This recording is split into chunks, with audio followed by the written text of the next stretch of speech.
Chapter 800. When they left the western tomb, there were only two, master and disciple. But before long, they had become a trio. Dorley stopped Chinyu and said that she wanted to go with him.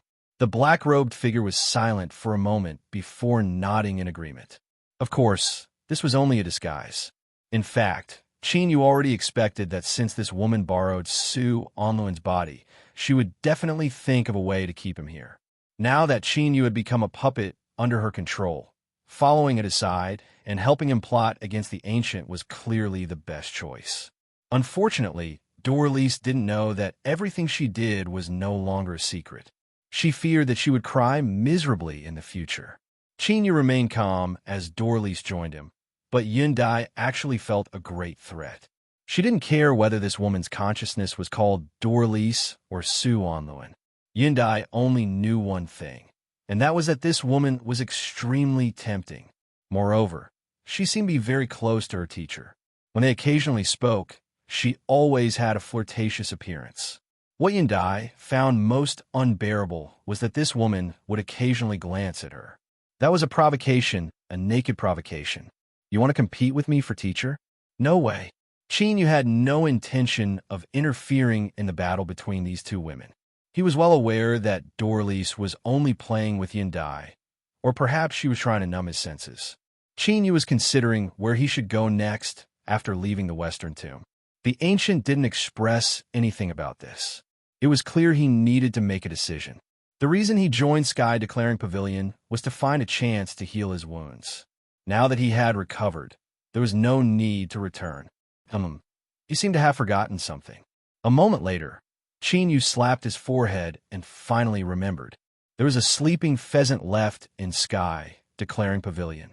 If he didn't return, there was an 80% chance that fellow would be stewed and eaten. He rubbed his chin. Then he thought of Feng Qing. That smart woman had helped him a little. Destroying the bridge after crossing the river was something that ruined one's character. It was best not to do such a thing. Since he didn't have a goal for the time being, returning to Sky Declaring Pavilion was the same. When Chinyu decided to return to Sky Declaring Pavilion, Feng Qing was resting in bed. For some unknown reason, she had been feeling tired easily recently. She had tried several methods, but none of them worked. Suddenly, Feng Qing, who was lying on the bed, revealed a look of terror in her sleep. She seemed to have had a nightmare, but she couldn't wake up for a while. After a long time, with a scream, she suddenly opened her eyes and stood up, gasping for breath. Her face was pale. It was this dream again. Over the past 10 years, she had done it countless times, but as time passed, it appeared more and more frequently. In the beginning, it was easy for her to wake up, but now, being in a dream was like being trapped in a swamp. Every time, she had to use all her strength to struggle and escape. Feng Qing had a kind of fear in her heart. She was afraid that one day she would fall into a dream and never wake up again. The cultivation technique that her teacher had taught her could alleviate such a situation, but the moment she stopped cultivating, it would only worsen. As for that cultivation method, Feng Qing had rarely touched it in the past year. This was a secret that she had never told anyone. The cultivation method that her teacher taught her, as her cultivation deepened day by day, was slowly losing control. Feng Qing had asked her teacher about it, and the answer she got was that it was normal. When one passed this stage of cultivation, the loss of control would naturally disappear. At the beginning, Feng Qing believed this. But as the situation became increasingly serious, she couldn't help but doubt it. Then, she discovered more and more things that she couldn't figure out. For instance, everything she said to Chinyu, as well as the increasingly clear giant shadow that stared at her in her dream, causing her to feel fear from the depths of her heart. Calming her breathing, Feng Qing closed her eyes and sensed her own situation. A moment later, she opened them, a look of panic on her face.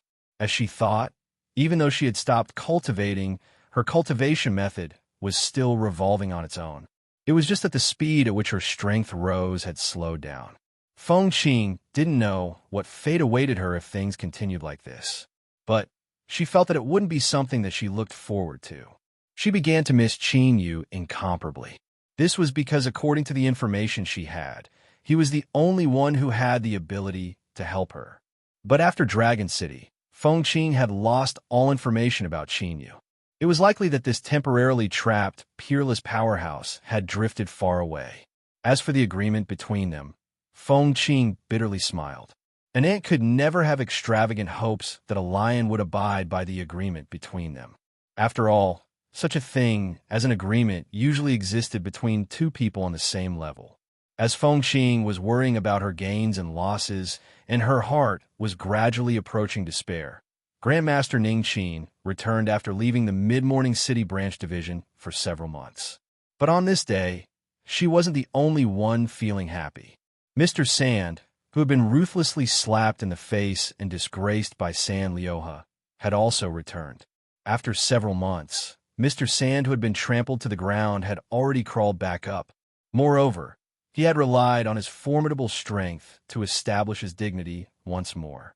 Now, as he stood surrounded by people and looked at Qinyu and the two people behind him, Mr. Sand didn't have any expression. But his hands hidden beneath his sleeves couldn't help but shiver. He recognized Yundai. This little girl's aura had become more and more alluring over the past few months. But at this time, most of Mr. Sand's attention was focused on another woman. She looked to be around 27 to 28 years old, and her figure was domineering. Her every frown and every smile was incomparably graceful, and her eyes were like little hooks, extremely alluring. Of course, beauty was beauty. With Mr. Sand's shrewdness, he wouldn't be unable to walk the Tao path just because of her beauty. What left him burning with anxiety and howling in his heart was that this little woman's aura was 10 times, 100 times richer than Yundai's. If he could obtain her, then the hidden dangers in his body could be eliminated and he wouldn't need to live such a miserable life. As for Qinyu, he didn't place him his eyes at all. As long as this hidden danger was eliminated and his strength restored, he could crush this brat that humiliated him with a single finger. Mr. Sand, there is no need to worry. Back then, you only made a mistake. If there is another chance, who knows who will be the final winner? That's right. In any case, in my opinion, Mr. Sand is our mid-morning city's #1 Beast Trainer Grandmaster. Before long, the Beast Trainer Grand Competition will begin. According to the rules of past years, an internal elimination competition will be held ahead of time. At that time, Mr. Sand will definitely be able to prove himself. The crowd continued to flatter him. Shalyuha took a deep breath. He lightly said, "I still have some matters to attend to, so I will be leaving first." He turned and left. He had to leave immediately. Otherwise, if he stayed any longer, he feared he wouldn't be able to restrain his impulses and others would notice something was wrong. But there was one point that Shalyuha was well aware of. Those two women behind Qinyu, especially the newcomer, he had to obtain them no matter what, no matter the price. At the lakeside building, as Qinyu approached, there was a loud cry. Two large and small balls of fire howled towards him at an astonishing speed. Before they even approached, they caused the temperature in the air to rapidly rise. Qinyu stopped, a smile on his face. These were the two fire phoenixes.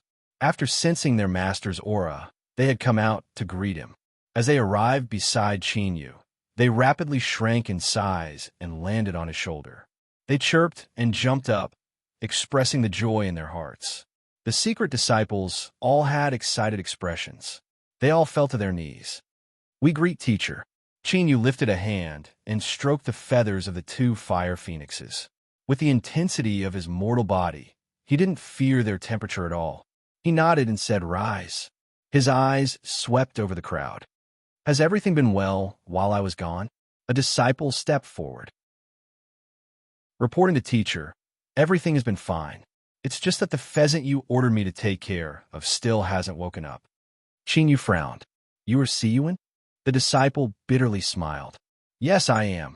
In front of him was a thin and pale young man.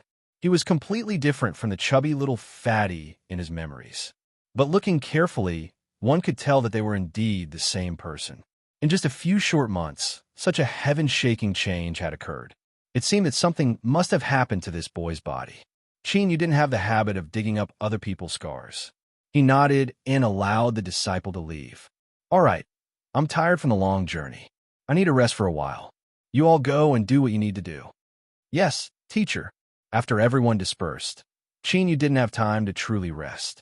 This was because Feng Qing came to visit. Hearing Yundai's report, Qingyu revealed a look of surprise. She didn't even bother to cover herself up. It seemed that she had encountered some trouble. He looked at Dorlies, who was sitting there without any intention of avoiding him. Qingyu nodded. Invite her in. Feng Qing followed behind Yundai. When she saw Qingyu, she let out a long sigh of relief. Because of her fluctuating mood, her face was flushed red. In addition, she hadn't tidied herself up after waking up, so her hair was a bit loose. She had a somewhat delicate aura about her. Dorlies winked at him. She was saying, "You brat, you've been pretending all this time, but now you've exposed yourself, right?" Qingyu ignored her. He smiled and said, "Miss Feng Qing, it's been a while. Please sit." "Thank you, mister." Feng Qing nodded. Then she saw Dorlies sitting to the side and sizing her up. She hesitated for a moment. She had many things she wanted to say, but she absolutely couldn't let outsiders know of them. If it were someone from Sky Declaring Pavilion, she would have directly sent them away. But since it was someone following Qingyu, Feng Qing could only vaguely express her thoughts. But she underestimated how thick Dorella's skin was. Dorlies calmly sat there, meeting Feng Qing's eyes and even nodding and smiling in greeting. Seeing Feng Qing's awkward and helpless expression, Qingyu thought for a moment and said, "Su Onluan, it's been a long journey. Go and rest first."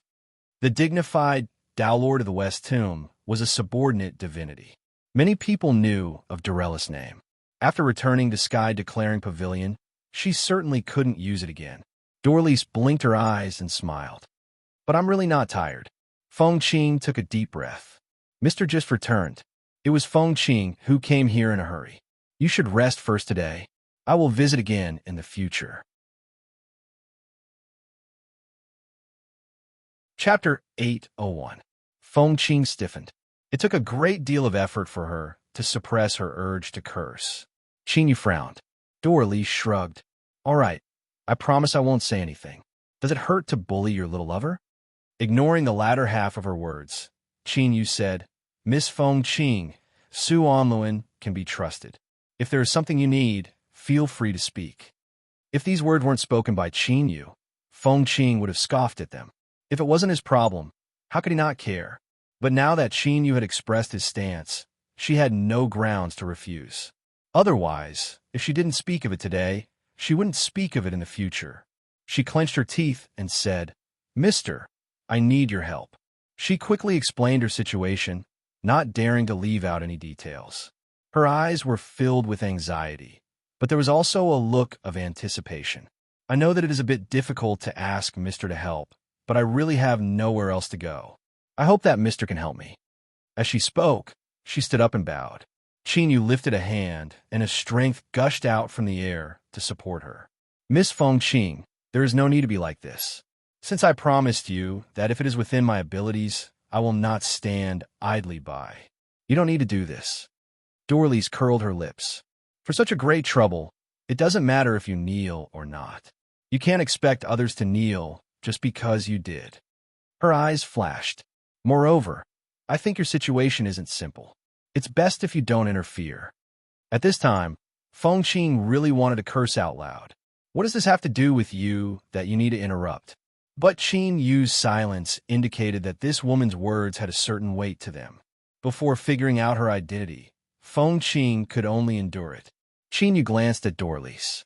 He couldn't be considered to understand this woman, but with her status, there was no need for her to waste time on Feng Qing. If this was the case, then why did she shamelessly insist on staying here? There was likely to be some other mysterious reason. He couldn't guess what it was, but since she didn't hide it from him, Dorlies would definitely speak up. Qingyu decided to wait and see. He would first follow her intentions. Su Onluan's words are reasonable.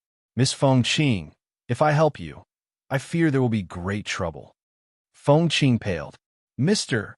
If Qingyu refused, there was nothing she could do. She could only watch helplessly on as she slowly fell into the abyss. Exactly. Feng Qing was extremely sure that if she didn't resist now, then what awaited her would be a boundless abyss.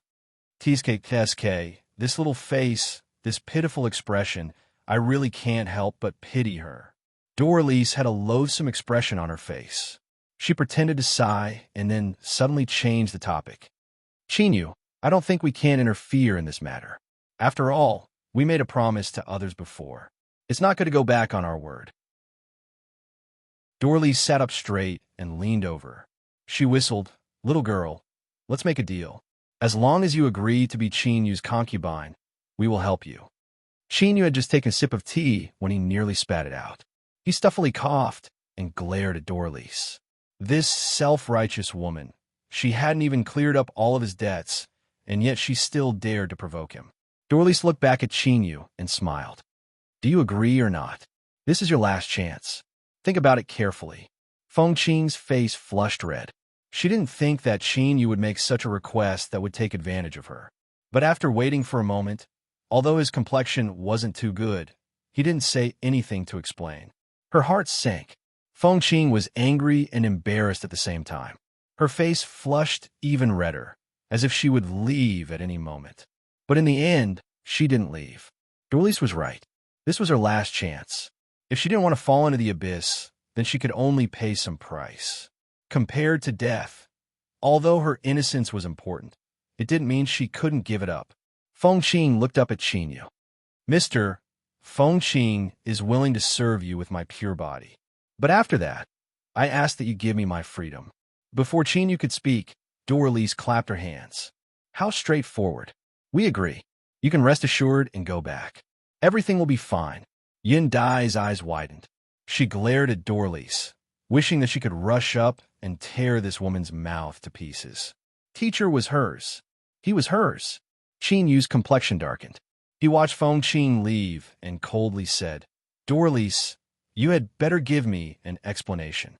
Fengqing's gaze just now had indeed made him unhappy. But Chinyu's current performance was more or less done for Doralice to see. "Stop pretending.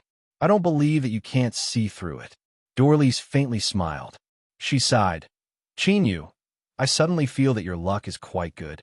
That woman called Fengqing just now. Do you know what her physique is? Forget it. With your current cultivation boundary, you definitely can't come into contact with her. Let me tell you, her physique is that of a rare spirit soul. Don't you think this name is too ordinary? Humph humph, if this was the world my main body came from, then once this woman's physique was exposed, it would be enough for all the powerhouses in the world to break their heads. I spent so much effort pretending to be a villain to grab this woman in your hands, and yet you still give me that attitude." Chinyu said, "You aren't lying to me? What's so special about a spirit soul?" Doralice reached out a hand. A spirit soul's only function is to shape the soul. She rolled her eyes at Chinyu. "Brat, are you stupid? That's right. I can responsibly tell you that this is the truth. As long as you can control and cultivate a spirit soul to maturity, you can use her as a furnace. As long as you pour your consciousness into it, you can use her soul as the foundation to breed a brand new soul." Chinyu's heart shook. He immediately understood just how precious a spirit soul was. To use the simplest analogy, if he suffered a fatal soul injury, then as long as his consciousness didn't scatter and he poured his consciousness in a Fengqing soul, his soul could be reborn. And for high-level cultivators, besides races like the ancient race that relied heavily on their bodies, the soul was the foundation of everything. Even if one's mortal body was destroyed 100 times, as long as their soul didn't scatter, they could constantly be reborn. "You've reacted?" Doralice licked her lips.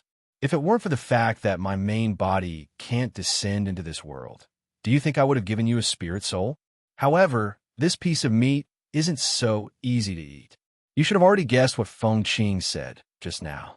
I carefully sensed her and discovered that she is currently cultivating a cultivation method that is used to cultivate a spirit soul. In other words, the teacher she spoke of has been plotting against her from the start. Hee. Looking at it from this angle, the two of you are quite similar. Many years ago, both of you were chosen by someone to be a furnace. Don't you think you're in the same boat?" Chinyu was expressionless. Let's get down to business. He tapped his fingers together. Since you agreed to help her, you should have a way. Speak. Dorley sneered. Do you think I'll speak just because you want me to? You're taking all the benefits and not giving me a single bit. How could there be such a good thing in this world? Chinyu had a calm expression. What do you want? Dorley's frown deepened thought. Forget it. I won't be able to think of anything for a while. But remember, you owe me a favor today. You will have to pay me back in the future. Okay.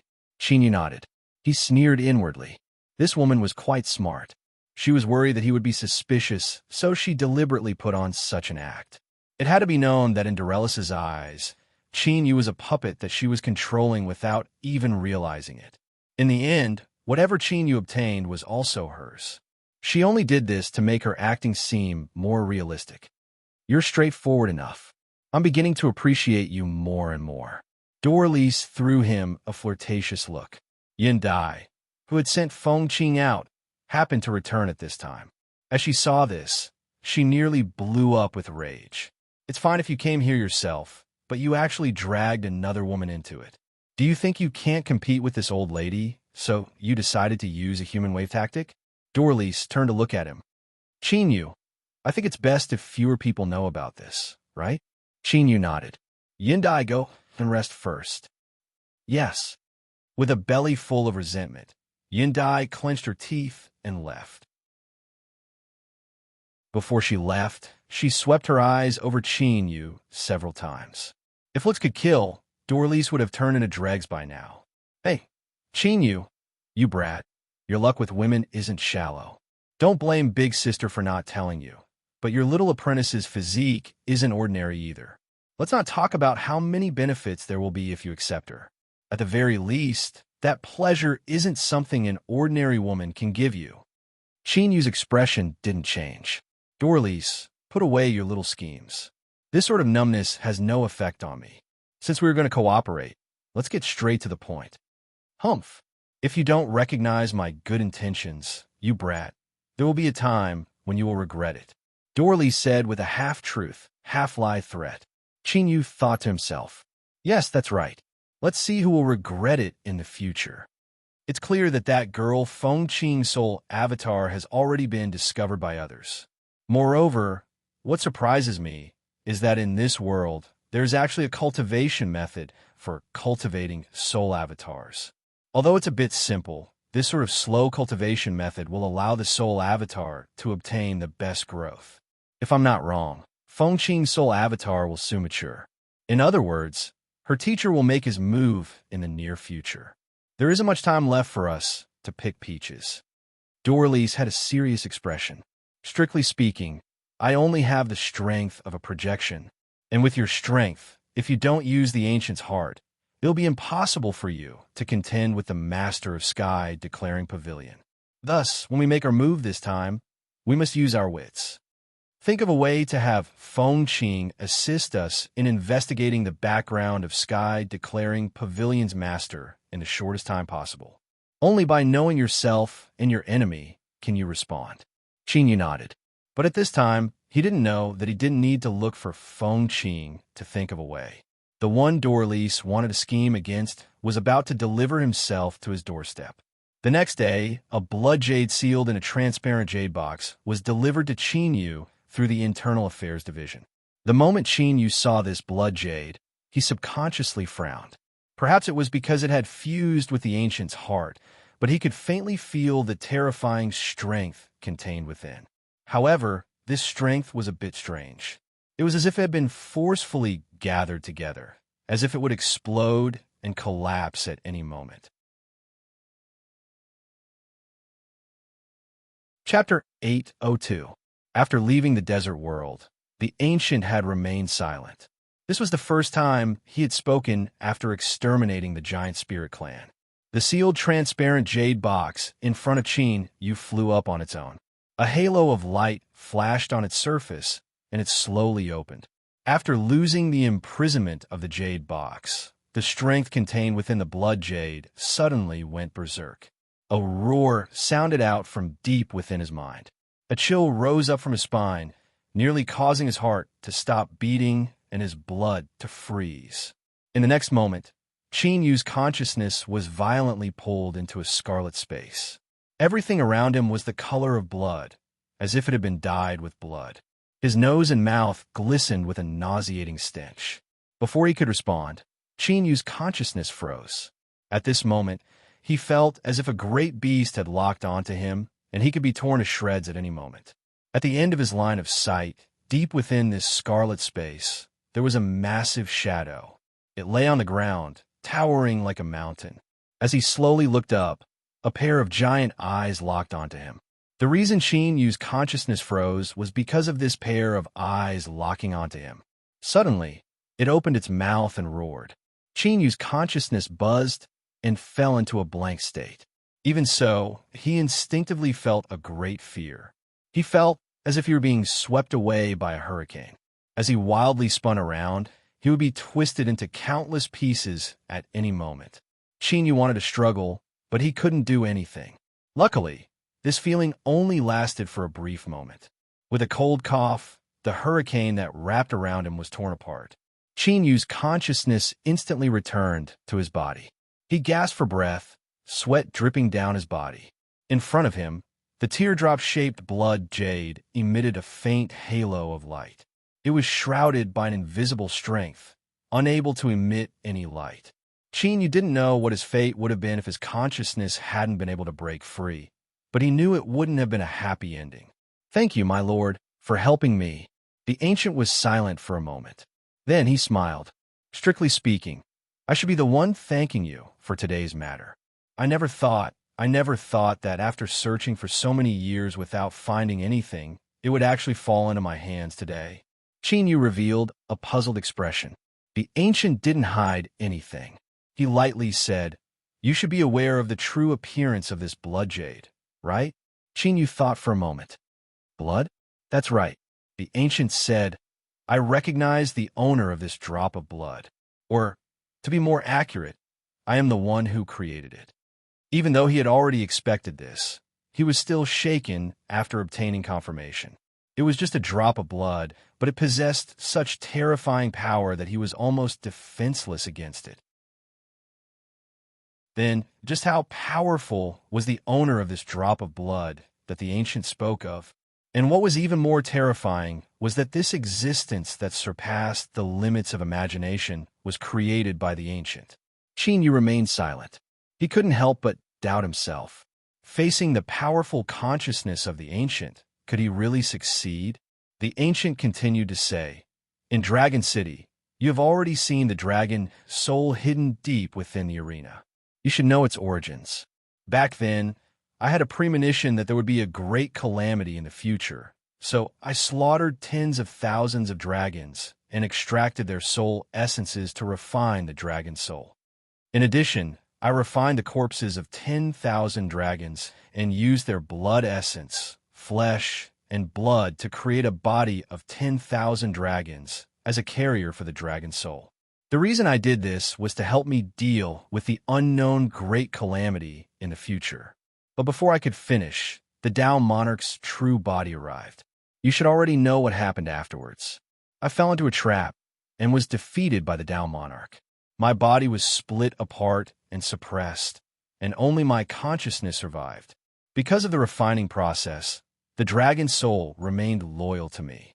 But I never imagined that as time passed, the myriad dragon body would develop its own consciousness and break through the spells I left behind to escape." Qin Yu composed his thoughts. His eyes flashed. "My lord, are you saying that this drop of blood came from the myriad dragon body?" The ancient said, "That's right." He paused for a moment. "When I refined it in the past, the dragon soul and the myriad dragon body were two parts that matched each other. Only after fusing together could any hidden dangers be eliminated. The myriad dragon body developed its own consciousness and escaped, but it wasn't complete. In addition, when it broke through the spells I left behind, it suffered a heavy backlash. Thus, you can see that its blood is extremely chaotic and on the verge of collapse. After my consciousness awakened, I have been trying to find a way to search for the myriad dragon body, but I haven't found anything. There is another reason for this. The reason I refined it in the past was to increase my chances of dealing with the unknown great calamity, but it was also to leave myself a path of retreat. Even if I am defeated, as long as I complete the refinement, I can extract the strength of the dragon soul and myriad dragon body at any time.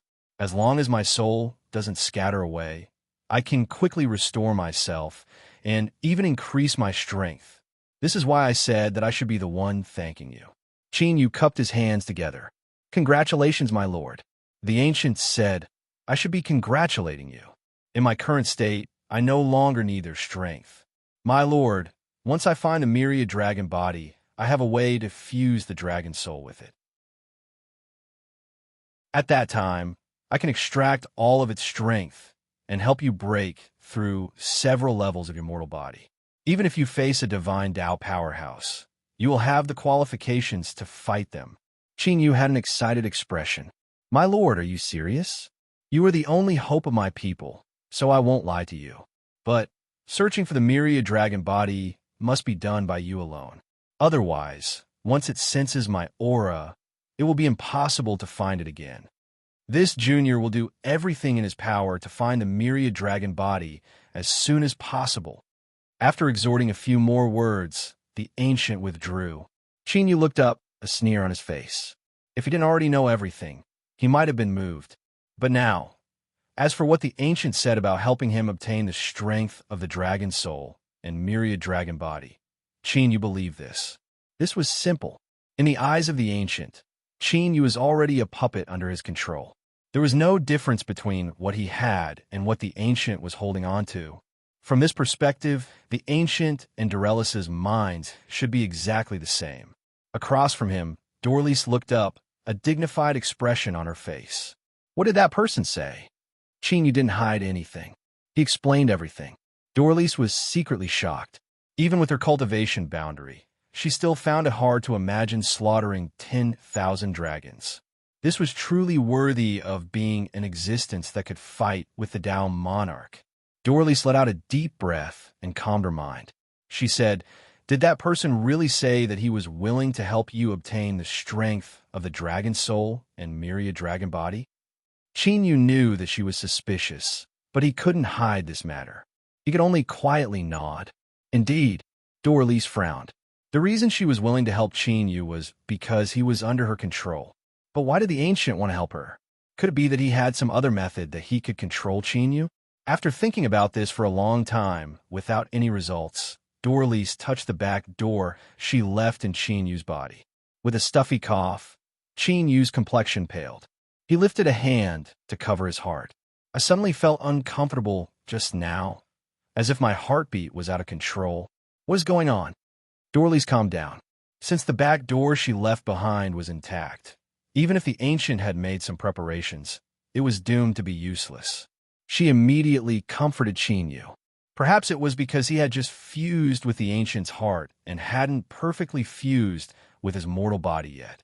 After carefully sensing for a moment and finding no other discomfort, he frowned and slowly nodded.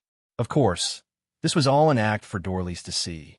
She could indeed activate the back door, but as long as Qin Yu wanted to, he could make it disappear with a single thought. At this moment, a thought suddenly appeared in Qin Yu's mind. Dorlis and the ancient both believed that they had controlled him. If they used him well, then even if he was the weakest of the three, there was a high chance he could turn the tables and become the final winner. The premise of all of this was that he had to hide himself and absolutely couldn't expose himself. Otherwise, Dorlis would be fine. But once the ancient turned hostile, even if he controlled the ancient's heart, he still wouldn't have the strength to resist. Strength. What he needed was an even greater strength. And what the ancient spoke of was the existence of the dragon soul and myriad dragon body. This was clearly the only way he could rapidly increase his strength in a short period of time. He had to find a myriad dragon body. But how to do it? Regarding this matter, Qin Yu still didn't have a clue. But in fact, he didn't need to bother thinking about it. This was because before Qin Yu could take the initiative to look for it, someone had already come knocking on his door. The lakeside building welcomed an honored guest. This guest was an old man with white hair and a white beard. He had a poker face, and his every movement was stiff and stiff. Although there wasn't a clear introduction of his identity, from Feng Qing's respectful attitude, it was enough to know his status. Old Lin, this is Grandmaster Ning Qin. Feng Qing smiled. She said, Mr. Ning Qin, Old Lin is an old friend of my honorable masters. I came here today to ask Mr. Ning Qin for help. After introducing each other, she took a step back and sat down. Old Lin said, Mr. Ning Qin, I apologize for taking the liberty to visit. The reason I came here today is because of that blood jade from yesterday. Qin Yu's complexion darkened. After a long period of silence, he slowly said, Old Lin, if there is something you need, please speak frankly. As if he had already expected Qin Yu's response, Old Lin's expression didn't change. Because this matter is of great importance, my family's master feels apologetic for what happened before. He especially asked me to bring you a gift as an apology. He flipped his hand and placed a wooden box on the table. Qin Yu thought for a moment. He picked up the jade box and opened it. After a moment of silence, he said, The Tower Master is too considerate. His tone relaxed. Old Lin said, The reason the Tower Master came here is to ask Mr. Ning Qin a question. Is there a way to suppress the rampaging strength? Old Lin didn't explain the specifics, but Qin Yu naturally understood. A trace of happiness crossed his heart. Could this be considered another time that someone had delivered themselves to his door? But on the surface, Qin Yu didn't reveal anything. Instead, his eyebrows furrowed even tighter, as if he were in a difficult position.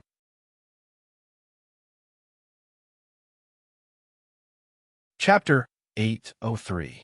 Old Lin looked deeply at him. Mr. Ning Qin, there is no need to be in such a hurry to refuse. My master has said that if Mr. can do it, he is willing to repay you with 100 times the reward. He pointed a finger at the wooden box. Take this as an example. Qin Yu's complexion changed. What was in the wooden box was the same teardrop-shaped blood jade as before, but the difference was that it was formed from pure strength and the wild attribute had been completely eliminated. In other words, it could be directly absorbed and transformed into strength within the body. 100 times, as long as his mortal body could withstand it, it would be enough for Qin Yu's cultivation to rise. And it just so happened that Qin Yu didn't lack something like a mortal body's ability to withstand it. Of course, even if it wasn't Qin Yu, any other cultivator wouldn't be able to resist the temptation of something that could greatly increase their cultivation. Seeing Qin Yu moved, Old Lin continued to say, Mr. Ning Qin, there is no harm in picking up my master's gift and carefully feeling it. The strength contained within it isn't simple. Qin Yu waved his hand. There is no need. I am well aware of the value of this gift. Besides strength, there is also boundless vitality. 100 of these blood jades could increase one's lifespan by at least tens of thousands of years. After a long period of silence, Qin Yu felt it was about time. He took a deep breath and slowly said, I can give a try, but as for how confident I am, I cannot make any promises. If anything goes wrong, Old Lin revealed a smile. Mister, rest assured that no matter what the final result is, my master will not implicate you. Qin Yu relaxed. Since Tower Master is so sincere, I will give a try. But Sky Declaring Pavilion will have to bear the losses incurred during this process. Old Lin nodded. Of course. Mister, feel free to try. If there is anything you need, please tell me directly and I will prepare it for you. Then there is no problem. Qin Yu stood up and sent Old Lin away. Feng Qing had a belly full of words to say, but she knew now wasn't the time to speak. She respectfully followed him away. But soon, she thought of a way to have someone pass on a message. She was really worried that Qin Yu would turn around and cooperate with her teacher, selling her out completely. After all, no matter how confident she was in her appearance, Feng Qing didn't believe that her beauty could compare with the reward her honorable master offered. Qin Yu's reply was very simple. He told Feng Qing not to worry. Since he had agreed to help, he wouldn't go back on his word. It was a simple sentence, yet it inexplicably caused Feng Qing to feel at ease, and the feeling of humiliation in her heart dissipated by more than half before transforming into a type of uneasiness. This was because she suddenly realized that even if she really became Qin Yu's concubine, he would still suffer a great loss compared to the loss he would suffer from rejecting her teacher. Although reason told Feng Qing that this wasn't how things were supposed to be settled, she couldn't continue to be angry or hate Qin Yu. Occasionally, a thought flashed through her mind. If she could really escape, becoming Qin Yu's concubine wasn't something she couldn't accept. Of course, this thought had only just appeared when it was torn to shreds by Feng Qing's flushed face, and she secretly scolded him for being shameless. After disappearing for several months, Grandmaster Ning Qin returned. He basically didn't appear in front of anyone before going into seclusion once more. Some people said that he had received an extremely high-level mysterious mission and was looking for a way to resolve it. Others said that it was because of Mr. Xia. In order to avoid disaster, the restless Ning Qin had no choice but to go into seclusion. To the mid-morning city branch division's Jiang Yiyun, the second theory was simply a joke. Xia Liuhe was indeed outstanding, but compared to Grandmaster Ning Qin, the two weren't even on the same level. Although Grandmaster Ning Qin's true status had been hidden for some reason, these sorts of rumors that would damage his reputation had to be strictly put an end to. As several orders were passed down, the rumors soon died down. But in private, the beast trainer circles were abuzz with excitement. It was unknown where the source came from, but many people said that Ning Qin had asked Jiang Yiyun to step forward and forcefully suppress these unfavorable rumors about him. This caused many people to believe that Qin Yu was truly afraid. There were many people that believed this. After all, in these past months, everyone had seen Xia Liuhe's performance with their own eyes. He was truly incomparably powerful, sharp to the point that he could take flight. And in the beginning, Qin Yu had ruthlessly slapped Xia Liuhe in front of countless people and then kicked him several times. Who could forget this sort of enmity? At this time, Mr. Xia was left depressed after confirming that Qin Yu had gone into seclusion. It wasn't that he didn't have a chance to take revenge, but that while Qin Yu was in seclusion, Yin Dai and Doralice had also disappeared with him.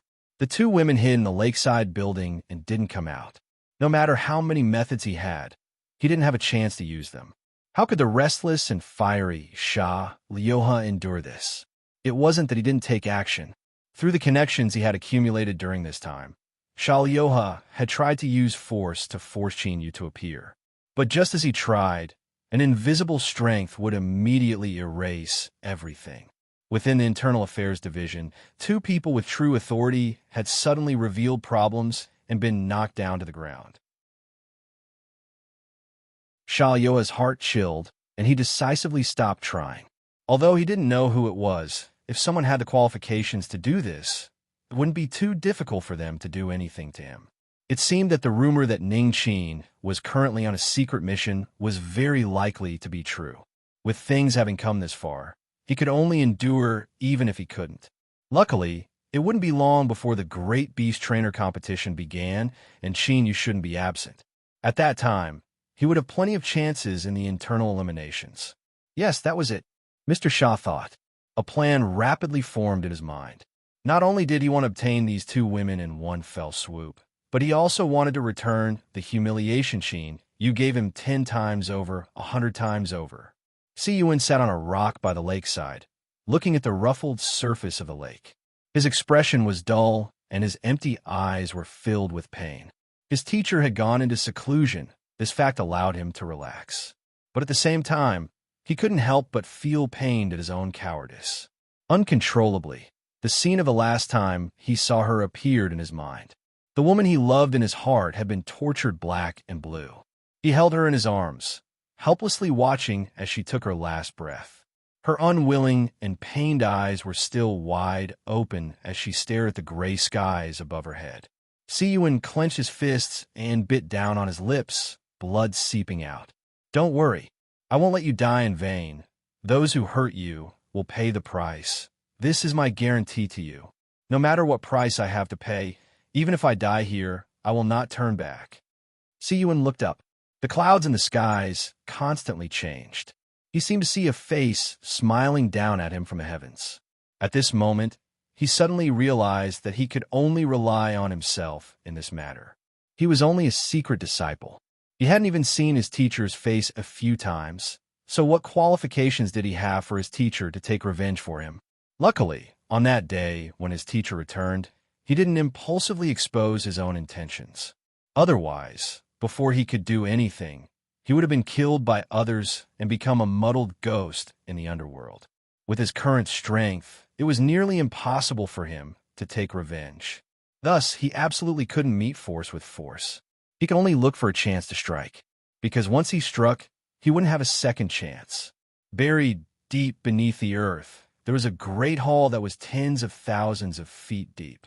It was grand and magnificent, but looking around, there wasn't a single figure. It was like a giant underground city that had been empty for countless years. Suddenly, in the silence of the underground palace, the sound of footsteps echoed out. The clean and spotless floor was like a mirror, reflecting the figure walking on it. His figure was slender. Although it seemed like he was simply walking forwards, every step he took gave off a heavy feeling. His gentle steps contained endless spiritual strength. His temperament was cold and arrogant, like a 10,000-foot mountain piercing into the endless vault of heaven. When the man stopped, there was a stone gate in front of him that was hundreds of thousands of feet high. He lifted a hand and pressed it. Strength poured out from his palm, and a crack quietly opened up on the stone gate. He took several steps back. When he stood still, a blood-red light erupted from behind the stone gate without warning, tearing apart the desolate and despairing darkness within. "What are you doing here?" A deep and low voice erupted from the blood-red light, like the roar of thunder. The man lightly said, "The great sun-step beast trainer I found is still alive." The voice within the stone gate paused for a moment. "Are you confident?" The man said, "No. But right now, you and I have no better choice." The voice behind the stone gate sneered. "I am indeed curious. Do you really not fear death? Once you are swallowed by me, you will vanish forever. I think you should be well aware of this." The man was expressionless. "I don't want to answer the same question a second time." "Humph." The voice behind the stone gate angrily snorted. "Since you want to die, I have no reason to stop you." Rumble, rumble, the blood-red light tumbled. On the surface of the stone gate, runes rapidly lit up, erupting with a radiant purple lightning. Chinyu tried to make a request. He needed a face-to-face diagnosis in order to find a solution in the shortest possible time. But this request was rejected by Senior Lin without hesitation. From his attitude, you could feel his determination. It seemed that if he wanted to confirm the position of the myriad dragon body, he would need to show his qualifications ahead of time. But according to the terrifying strength contained in the blood, wanting to suppress it from going berserk wouldn't be easy at all. As if sensing Qin Yu's dilemma, the ancient transmitted a message to him. After Qin Yu read it, his complexion became strange. Although the myriad dragon body was refined by me, it has developed its own consciousness in these past years and has inevitably undergone some changes. If I want to smoothly suppress it, I will need to make some other preparations. So, there is no rush in time. You can freely display your abilities. After leaving behind these words, the ancient fell silent. Qin Yu rubbed his chin. Why did he feel that these words had a deeper meaning behind them?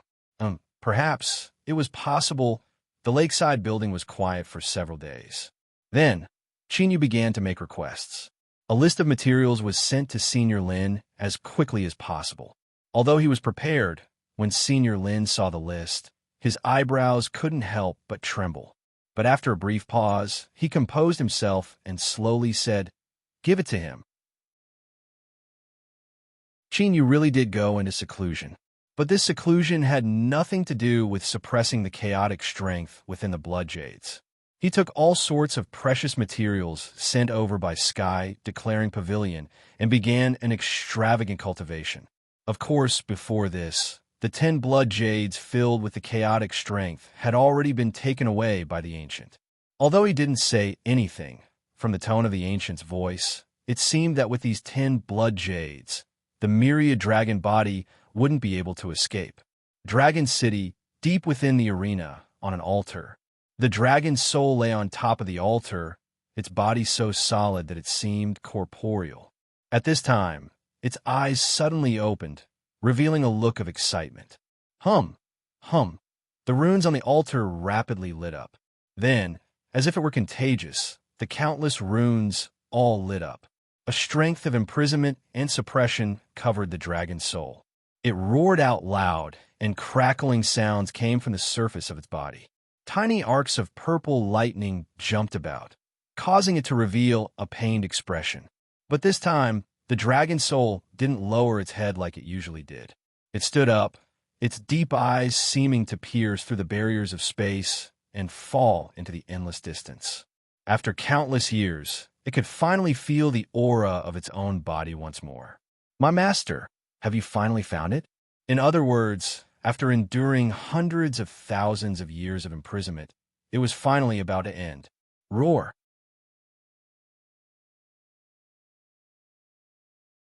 Chapter 804. Qin Yu's incomparably luxurious cultivation had reached its peak. But now, he had no choice but to temporarily stop. Si Wenyu, who was responsible for looking after the chicken overlord, had found Yundai. The elder disciple didn't dare to be careless. He hurriedly went to investigate, and after hesitating over and over again, he blushed red and reported this news to his teacher. Qin Yu looked at the elder disciple's rosy cheeks and watery eyes. Before she spoke, she revealed a bit of bashfulness and a bit of strange expression. As he listened to her mumble some vague words, he decided to temporarily leave seclusion. This chicken overlord fellow was truly as unreliable as ever. To the outside world, it was announced that the chicken overlord was Qin Yu's spirit pet. Even though it was in a deep, slumbering state, no one dared to neglect it. The residence wasn't too far away from the lakeside building. It was a specially built spirit pet room. As Qin Yu stepped in, he immediately understood why the Jade Archive had such an expression. On a clean and tidy bed covered with a soft silk blanket, the chicken overlord was sleeping soundly. But right now, its breathing was a bit tight, and it would occasionally whimper from its mouth and nose, its body twitching a few times. As he looked down, he saw a hard strand of hair poking out of the feather and exposed to the air. Although it didn't look big compared to the size of a pheasant, it should be considered talented. No wonder this fellow loved to have a harem. It turned out that he was rich. He shook his head, suppressing the chaotic thoughts in his mind. Although he was prepared, he was still a bit stunned upon seeing this. Qin Yu swept his eyes over his eldest disciple, whose face was flushed red and who occasionally glanced at the chicken overlord and then back at him. Qin Yu's lips twitched. He asked, "How long has this situation been going on?" Si Yuan replied respectfully, "Teacher, it started yesterday." He paused for a moment. In the past, this sort of situation would occasionally occur, but it would quickly recover. But this time, it has been going on for a long time, and its aura is a bit unstable. This disciple doesn't dare to be careless, so I asked Senior Apprentice Sister Yundai to report this. Qin Yu rubbed between his eyebrows. Although he felt a bit embarrassed, if the chicken overlord continued to act so shamelessly, he feared it would be even more shameful. Thinking for a moment, he walked in front of the bed and placed a hand on its body. After sensing it for a moment, a dignified expression appeared on his face. This fellow's current situation was far worse than he had imagined. He actually felt like his strength was going berserk and out of control. With the intensity of this strength, if it were to truly erupt, then in the blink of an eye it would turn the chicken overlord into a fragrant roast chicken. It was just a nap, yet he could cause such a serious problem. There was no one else in the world who could do that. Qin Yu was left speechless for 3 seconds. But things had already happened. Although the roast chicken tasted good, he still had to save those that needed to be saved. Moreover, with the chicken overlord's current situation, he feared he couldn't delay any longer. Cough. Yundai, come over and see if you can find a reason. At this time, the Chaotic Sky Chronicle was the best choice. Yes, teacher. Yundai walked over, her face turning even redder. She thought to herself, I'm still a young lady. Teacher, if you stand with me like this, you'll have to take responsibility for me in the future. Thinking of this, his heart was filled with joy. 70 to 80% of his panic disappeared, and he began to mobilize the power of the Book of the Chaos. A moment later, Yundai's eyes were filled with exhaustion, and her expression became strange. She thought for a moment, and then closed her eyes to confirm it once more. If the result was the same as the first time, then there should be no mistake. Dorlice looked at the chicken overlord lying on the bed with its flag raised high.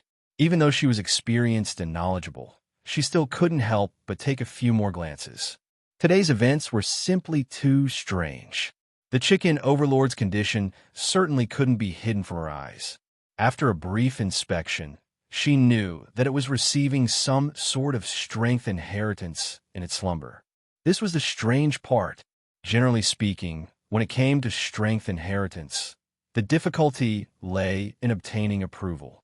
As long as the inheritance began, there shouldn't be any problems.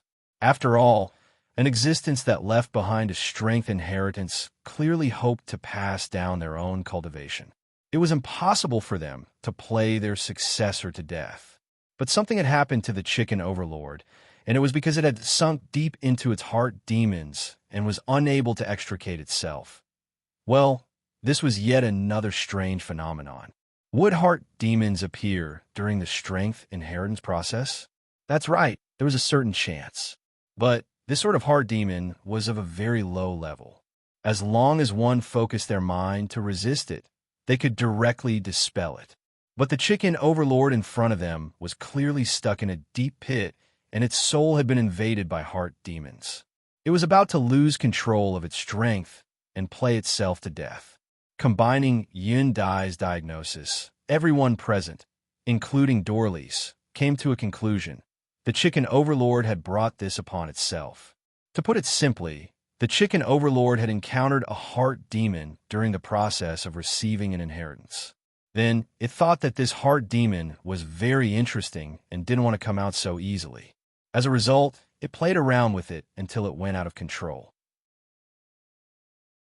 A heart demon was a heart demon. It also had its own dignity and couldn't be toyed with just because it didn't seem too fierce. Thus, it had become this current scene. As for what sort of heart demon the chicken overlord had encountered, looking at its current hard posture, there was no need to explain it. Chinyu rubbed his forehead. He wished he could personally take action and strangle this shameful thing to death. This was really too shameful. Because heart demons were very erotic, it had nearly lost its life playing with them. This sort of thing wasn't unprecedented, but no one present had ever heard of it before. If news of this were to spread out that spirit pets behaved in such a manner, then, as its master, he feared he would be ridiculed 10,000 times over. TSK, TSK, TSK, TSK, TSK. Dorlice looked at Chinyu, sighing again and again. It was only today that this old woman finally saw his true face. At this moment, Chinyu really did have an impulse to wash his hands of this matter. He wanted to let this chicken overlord perish on its own. It would be best if it played itself to death as soon as possible so that it wouldn't stir up more trouble in the future. What a sin. Chinyu took a deep breath. He ignored Dorelice's expression and directly said, I heard that the Western Tomb has a powerful divine art that specializes in breaking heart demons. You should be able to use it, right? That's right. But in my current state, if I were to use it once, I would immediately fall into a weakened state. I wouldn't be able to leave my bed for at least 10 days to half a month. The price to pay is not small. Chinyu had no expression. Speak. What do you want? Dorlice smiled. I like dealing with straightforward people like you. I heard that during this period of time, you pulled out many good things from Sky Declaring Pavilion. As for what they are, I won't ask. Just give me half. The corners of Chinyu's eyes twitched. He looked at the chicken overlord that was lying on the bed, completely bewitched by its heart demons and unable to wake up. He suddenly felt that eating a delicious roast chicken wasn't a bad choice. All right, I agree. Dorlice was satisfied. With these things, she would be able to think of a way to stay in this world for a longer period of time. After all, Chinyu could be said to be the most successful adventure she had ever taken in her life. She had to help him overcome his difficulties. If he was good, then she was good. What a simple truth. Qin Yu clenched his teeth and handed over half of the remaining things to Dorlice. Even though he had picked them up for free, his heart still raced with pain. It wasn't that he didn't have any prospects, but that every single one of them was a treasure. If he used them to cultivate, there was simply no one else that could compare to the speed at which he cultivated. This debt would be noted down. Once the chicken overlord woke up in the future, he would slowly take it back, and there would also be interest. Although Dorlice appeared to be a very unscrupulous person, when it came to matters like this, she was still a very professional person. Taking benefits from others was one reason. But the other key reason was that she discovered that this unreliable fellow, the chicken overlord, had somehow managed to stumble upon some sort of dog's hit luck and obtain an incomparably reliable inheritance. Even in Dorlice's eyes, this sort of inheritance was top class. As long as she could overcome this current crisis and wait for this fellow to wake up, adapt, and control the strength within his body, then he would immediately become a powerful helper. What was Qin Yu's was also hers. With this simple concept in mind, Dorlice certainly didn't have any reason to slack off. She was already imagining the scene of her holding Qin Yu in her left hand and the chicken in her right. If anyone didn't submit, then she would crush them without any hesitation. Boundless holy light gushed out from nothingness.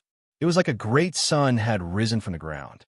If it weren't for the arrangements she made ahead of time, the entire mid-morning city would have been illuminated. Dorlice began to chant.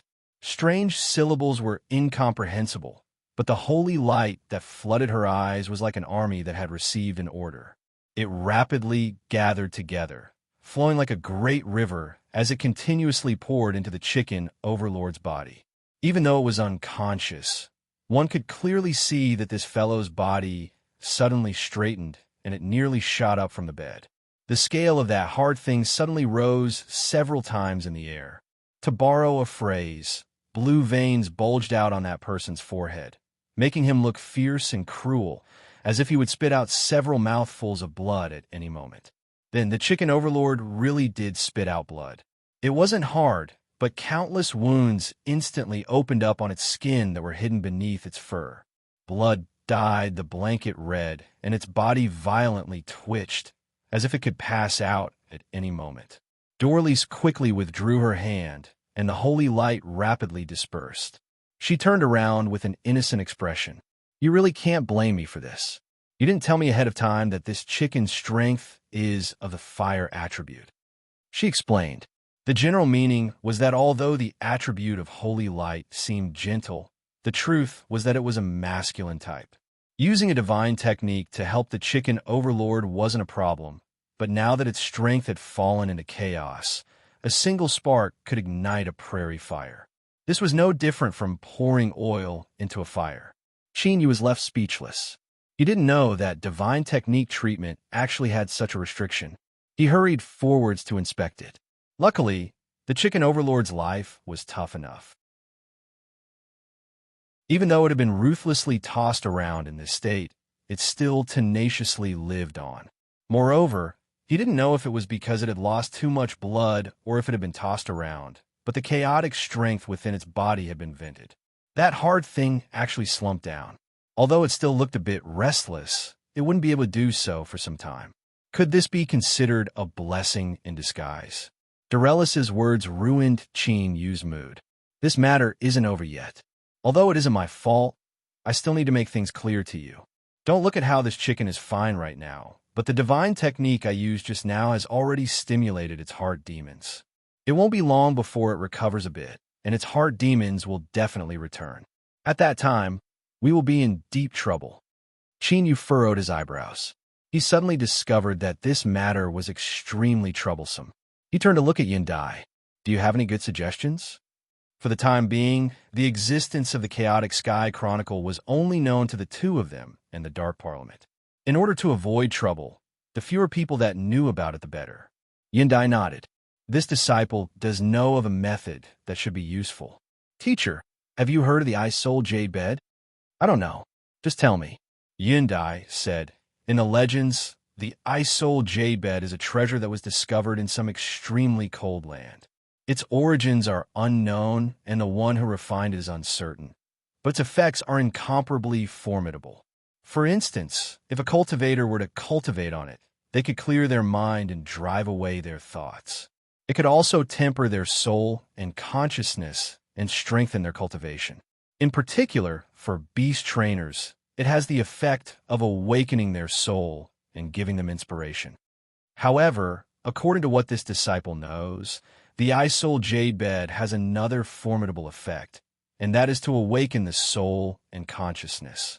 The chicken overlord's current situation is that its consciousness has fallen deep into its heart demons and is unable to extricate itself. But as long as it can wake up, dispelling its heart demons isn't difficult at all. Qin Yu's eyes brightened. "Where's the Ice Soul Jade Bed you spoke of?" Yindai glanced at the bright-eyed Dorlice. "This disciple doesn't know, but I heard that many years ago it was collected by some great figure in the Beast Trainer Alliance. Since then, it hasn't appeared again." Beast Trainer Alliance? Qin Yu was no longer the same as when he first arrived here. He had a certain understanding of the matters of this world. If the Beast Trainer Alliance that Yindai spoke of wasn't a loose organization, then it should be the strongest influence in this world, without a doubt. Of course, even if this organization had many flaws, no one had the guts to provoke them. Qin Yu carefully thought about it and dispelled the idea of using the Ice Soul Jade Bed. Then, he could only think of a way to borrow it. Sky Declaring Pavilion, Western Tomb, Dark Parliament. These three were absolute titans.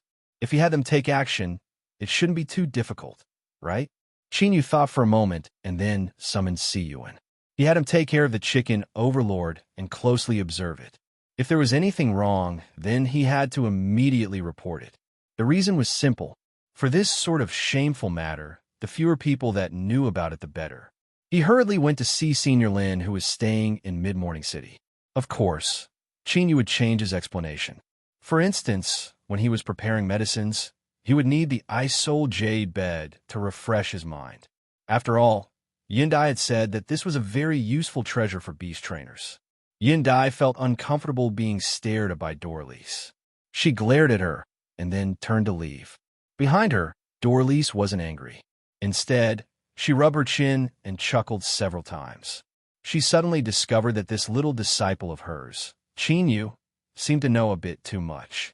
Moreover, with Qin Yu's cautious temperament, he didn't doubt her words at all and directly believed her. It seemed that this little girl Yindai was hiding some sort of secret on her body.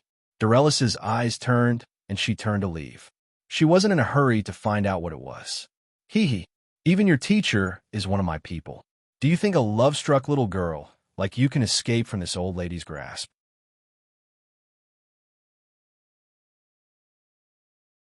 Chapter 805.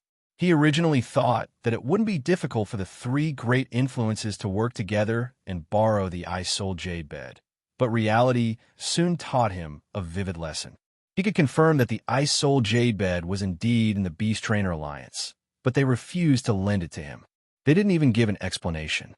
If it were only the Western Tomb, Qin Yu would have suspected that Ji Xiangtian was playing tricks in the dark. But since Sky Declaring Pavilion and the Dark Parliament both said the same thing, then it had to be true. The problem returned to the starting point. After confirming the information, Qin Yu had Yindai try using the Chaotic Sky Mirror again. But he didn't know if this was the only method or if her strength wasn't enough, so the Chaotic Sky Mirror only gave him this method. As Qin Yu was at his wit's end, another message came from the Dark Parliament. According to the intelligence of the Beast Trainer Alliance, the reason they refused to see the outside world was because the Ice Soul Jade Bed had been buried with them in the grave of a high-level Alliance figure. The good news was that this high-level Beast Trainer Alliance member's grave was located in a forbidden land controlled by the Beast Trainer Alliance. And this forbidden land just happened to be about to open soon. However, in order to enter, one first needed to obtain a passage token. And this Jade token was a reward that the top 10 participants of the Beast Trainer Tournament could obtain. After spending some time, he finally understood the contents of this message. He raised a hand and pinched his eyebrows. If he couldn't find any other way, then this was his only choice. For the Dark Parliament to pass this information to him, it was clear they believed that with Qin Yu's level as a beast trainer, obtaining a passage token wouldn't be difficult at all. But Dorlice had arrived late and hadn't experienced what happened in Dragon City. Although she had heard some things afterwards, it wasn't as real as seeing it with her own eyes. Seeing Qin Yu remain silent, she raised an eyebrow. Don't tell me you really plan on participating in the Beast Trainer tournament? Although this is the first time I've come to this world, I have some understanding of it. With the standards of the Beast Trainer tournament, it isn't something that can be easily fooled. Yindai finally found an opportunity. She sneered, her face full of pride. My teacher is a true Beast Trainer Grandmaster. Looking at the entire sky, declaring pavilion. No, even the entire world, there might not be anyone who can compare with him. Others might find it extremely difficult to obtain the token in the competition, but to my teacher, it's a piece of cake. Dorlice revealed a surprised expression. She looked at Qin Yu and then at him. She directly said, I really don't see the least bit of a beast trainer's aura from you. Are you hiding some other secret, or are you hiding it too well? Qin Yu pretended not to hear these words. When it came to the existence of the little blue lamp, he wouldn't say a single word about it, even if it was just the tiniest bit. Dorelice's eyes flashed. Her intuition told her that there was something going on here. But before she could think further, Yindai stabbed her with several more words. She was extremely dissatisfied with this woman. Seeing that Qin Yu didn't want to say anything more, Dorlice looked at Yindai. Little girl, you're trying so hard to prove Qin Yu's reputation. Are you trying to tell me how outstanding he is and that I can't let him go? Thank you. I am indeed prepared to do so. Yindai's face flushed red with anger. She clenched her teeth, not saying a single word. When it came to words, she certainly wasn't a match for Dorlice, who had lived for countless years. Qin Yu ended the confrontation between the two women. I'll try some other methods in the next 2 days. If I can't find anything, then I'll go to the Beast Trainer Alliance. Right now, the only thing he wanted to do was to become stronger in the shortest possible time. If it didn't involve the Chicken Overlord, Qin Yu wouldn't have caused so many problems and wasted his time on something like this. But in the end, he couldn't just watch on helplessly as this fellow died. After all, if he thought about it, they were old friends for many years. Of course, the unreliability of the Chicken Overlord was still very annoying. Qin Yu recorded another line in his account book. Double interest. 3 days later, Qin Yu found Senior Lin and expressed his desire to participate in the Beast Trainer Grand Competition. Senior Lin frowned. He slowly said, Normally speaking, I shouldn't stop you from doing something like this, but my master is in a hurry. If possible, I would like to ask Mr. Qin to temporarily prioritize this task. Thinking for a moment, he continued to say, Of course, Sky Declaring Pavilion is willing to compensate Mr. Qin for any negative effects caused. Including today, this was only the 3rd time they had met. But the list that Qin Yu sent over a few days ago had already made Senior Lin believe that he was an insatiably greedy person. He believed that the reason Qin Yu came here was to find an excuse to take another bite. However, as he thought of Qin Yu's appetite, Senior Lin couldn't help but frown. Qin Yu sensed Senior Lin's thoughts and felt a bit embarrassed. After all, this matter was indeed his fault. He lightly coughed and cupped his hand across his chest. Senior Lin, the reason I am going to participate in the Beast Trainer Grand Competition is not because I care about my personal gains and losses, but because I have no other choice. Several days ago, I asked Senior Lin to help me borrow the Ice Soul Jade Bed. This is because I have reached a critical step in my concoction, but have been unable to make a breakthrough. If I can use the Ice Soul Jade Bed and utilize its effects, I have a 70% chance of finding a solution. Senior Lin's complexion changed. Mr. Ningqin, are you speaking the truth? Qin Yu thought that it was a lie, but if he didn't say this, would Senior Lin let him go? Then, he earnestly nodded. Senior Lin stood up and paced back and forth several times. He said in a low voice, I cannot make a decision on my own. Mr. Ningqin, please return first. I will give you a reply by tomorrow at the latest. In fact, There was no need to wait until tomorrow. 2 hours later, Senior Lin arrived at the lakeside building once more. After earnestly confirming with Qin Yu that he wasn't making up some random excuse, Senior Lin said, "My family's master has already agreed. Since Mr. Ning Qin needs it, you may go participate. But in order to prevent anyone from harming Mr. Ning Qin in the competition, I will accompany you. Of course, I ask that Mr. Ning Qin rest assured that I will not interfere with any of your personal actions." Qin Yu directly agreed. Senior Lin following him didn't exceed his expectations. This was a normal matter. Rather, it showed how highly the sky-declaring pavilion master regarded him. Strictly speaking, this was a good thing. The Beast Trainer Grand Competition was approaching. In fact, half a month ago, Sky Declaring Pavilion had already closed all registrations and had begun internal eliminations. But to Qin Yu, who had obtained the approval of the Sky Declaring Pavilion Master, this wasn't a problem at all. He directly opened a back door and entered the final list. Mr. Shah had already begun to move. Mr. Shah, who had been waiting in despair, obtained the adjusted list in the shortest time possible. His eyes brightened and he laughed out loud. He had waited and waited, and now it was finally time. If Qin Yu had decided not to participate in this Beast Trainer Grand competition, then all of his preparations would have been for naught. He really would have gone crazy. Luckily, he hadn't made it in time. It was just that Qin Yu had directly entered the final list. This was a bit troublesome, but Mr. Shah had already made all sorts of preparations. He wasn't completely helpless. He smiled and said, "It looks like it's time to begin." Although he shouldered the task of taking care of the chicken overlord, Si Yuan was still preparing and waiting. He only had one chance. He couldn't afford to fail. Not too long ago, Si Yuan had inadvertently obtained a piece of news. After carefully confirming it, excitement surged in his heart. He knew that the chance he had been waiting for had finally arrived. If everything went smoothly, there was a decent chance he could kill Qin Yu. That was more than enough. Si Yuan was well aware that with his cultivation, there was no way he wouldn't take risks. This was a once-in-a-lifetime opportunity. Thus, he began to act. He found an excuse and temporarily pushed away the matter of taking care of the chicken overlord. Then, he closed his door and recuperated for 2 days. Late at night on the third day, when the darkness was at its thickest, Si Yuan opened his eyes. There was no flash of light. Rather, there was only tranquility and a decisiveness that cut off all paths of retreat. Pum Pum, please watch from the heavens.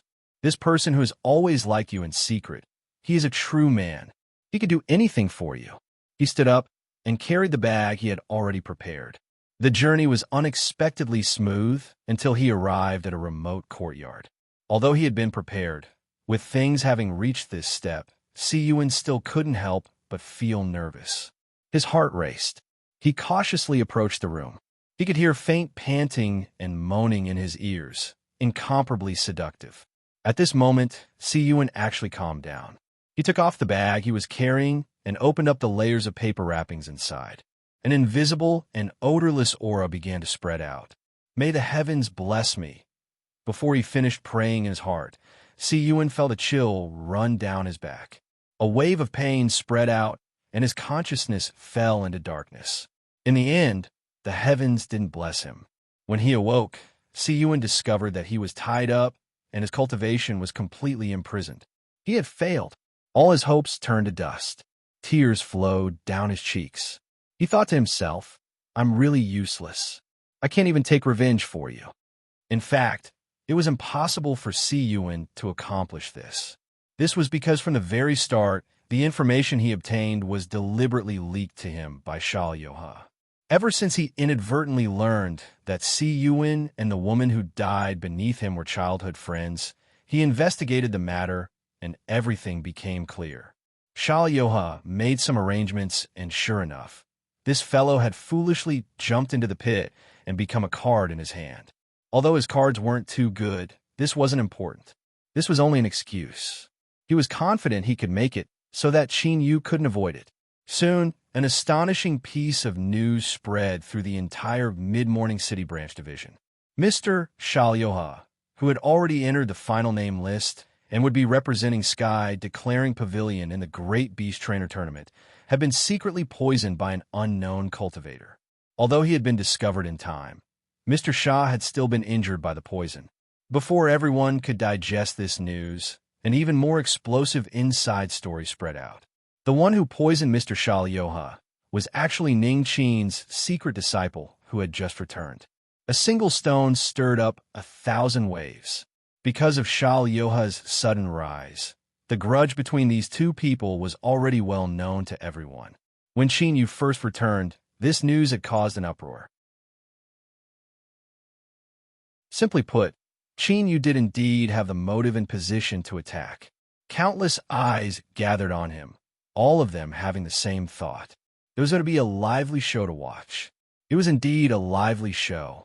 Shah Lioha, who had been poisoned, had brought the murderer with him to the Internal Affairs Division, requesting that they capture the true culprit and give him justice. Although he didn't name anyone, everyone knew who he was referring to as the true culprit. For a time, anyone with a certain status began to gather at the Internal Affairs Division. When the news reached the Lakeside building, Yindai didn't dare to delay. She immediately reported this matter to Qin Yu. "Teacher, that surname Shah is slandering you. I already knew that he wasn't a good person." She thought back to when she had slapped Shah Lioha in the face, and it had even been Yindai herself. She was well aware of just how deep Shah Lioha's hatred toward her teacher was. Qin Yu had a calm expression. "Are you sure that the one who poisoned him was really Siyuan?" Yindai nodded. "I have already found someone to confirm it. It was indeed junior apprentice Brother Siyu." She opened her mouth, wanting to speak but hesitating. Qin Yu glanced at her. "If you have something to say, then speak." Yindai said, reporting to teacher, "This disciple has heard some news recently that just happens to be related to junior apprentice Brother Siyu." She briefly told him about Siyuan and the woman who was his childhood sweetheart, who is now dead. Shah Lioha. During this period of time, several of his disciples have gone missing. They are all young and beautiful women, but because of their lowly statuses and Shah Lioha's formidable strength, no one has been able to track them down. This disciple suspects that the disappearance of these female disciples is inextricably linked to that surname Shah. As Yindai spoke to hear, she secretly rejoiced. Luckily, when Shah Lioha had been choosing disciples, she had felt something strange in his eyes and hadn't agreed. Otherwise, she feared she would have suffered the same fate as these female disciples. As Qin Yu was deep in thought, the voice of a disciple came from outside the Lakeside building. Jiang Yun had sent someone to invite him.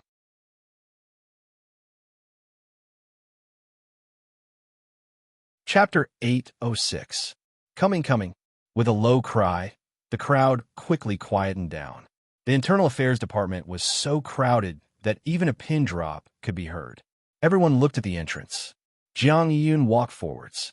He cupped his hands together and bowed. "Mr. Ning Qin, I must apologize. I will need your cooperation for today's matters." Although he had been forced to ask for Qin Yu, he didn't favor Shah Lioha's chances at all. Jiang Yun didn't know the specifics, but he knew of Senior Lin's status. It was impossible for Senior Lin's actions to be completely concealed from him after he arrived at the Mid-Morning City Branch Division. In addition to the fact that the rumors against Qin Yu had been suppressed, it was clear that Senior Lin and Qin Yu had some other relationship. Just based on this point, let alone the fact that today's matter seemed to have been deliberately blown up, even if Qin Yu had really poisoned Shah Lioha was still doomed to be disgraced. You think it's unfair? Haha. There's no such thing as true fairness and justice in this world.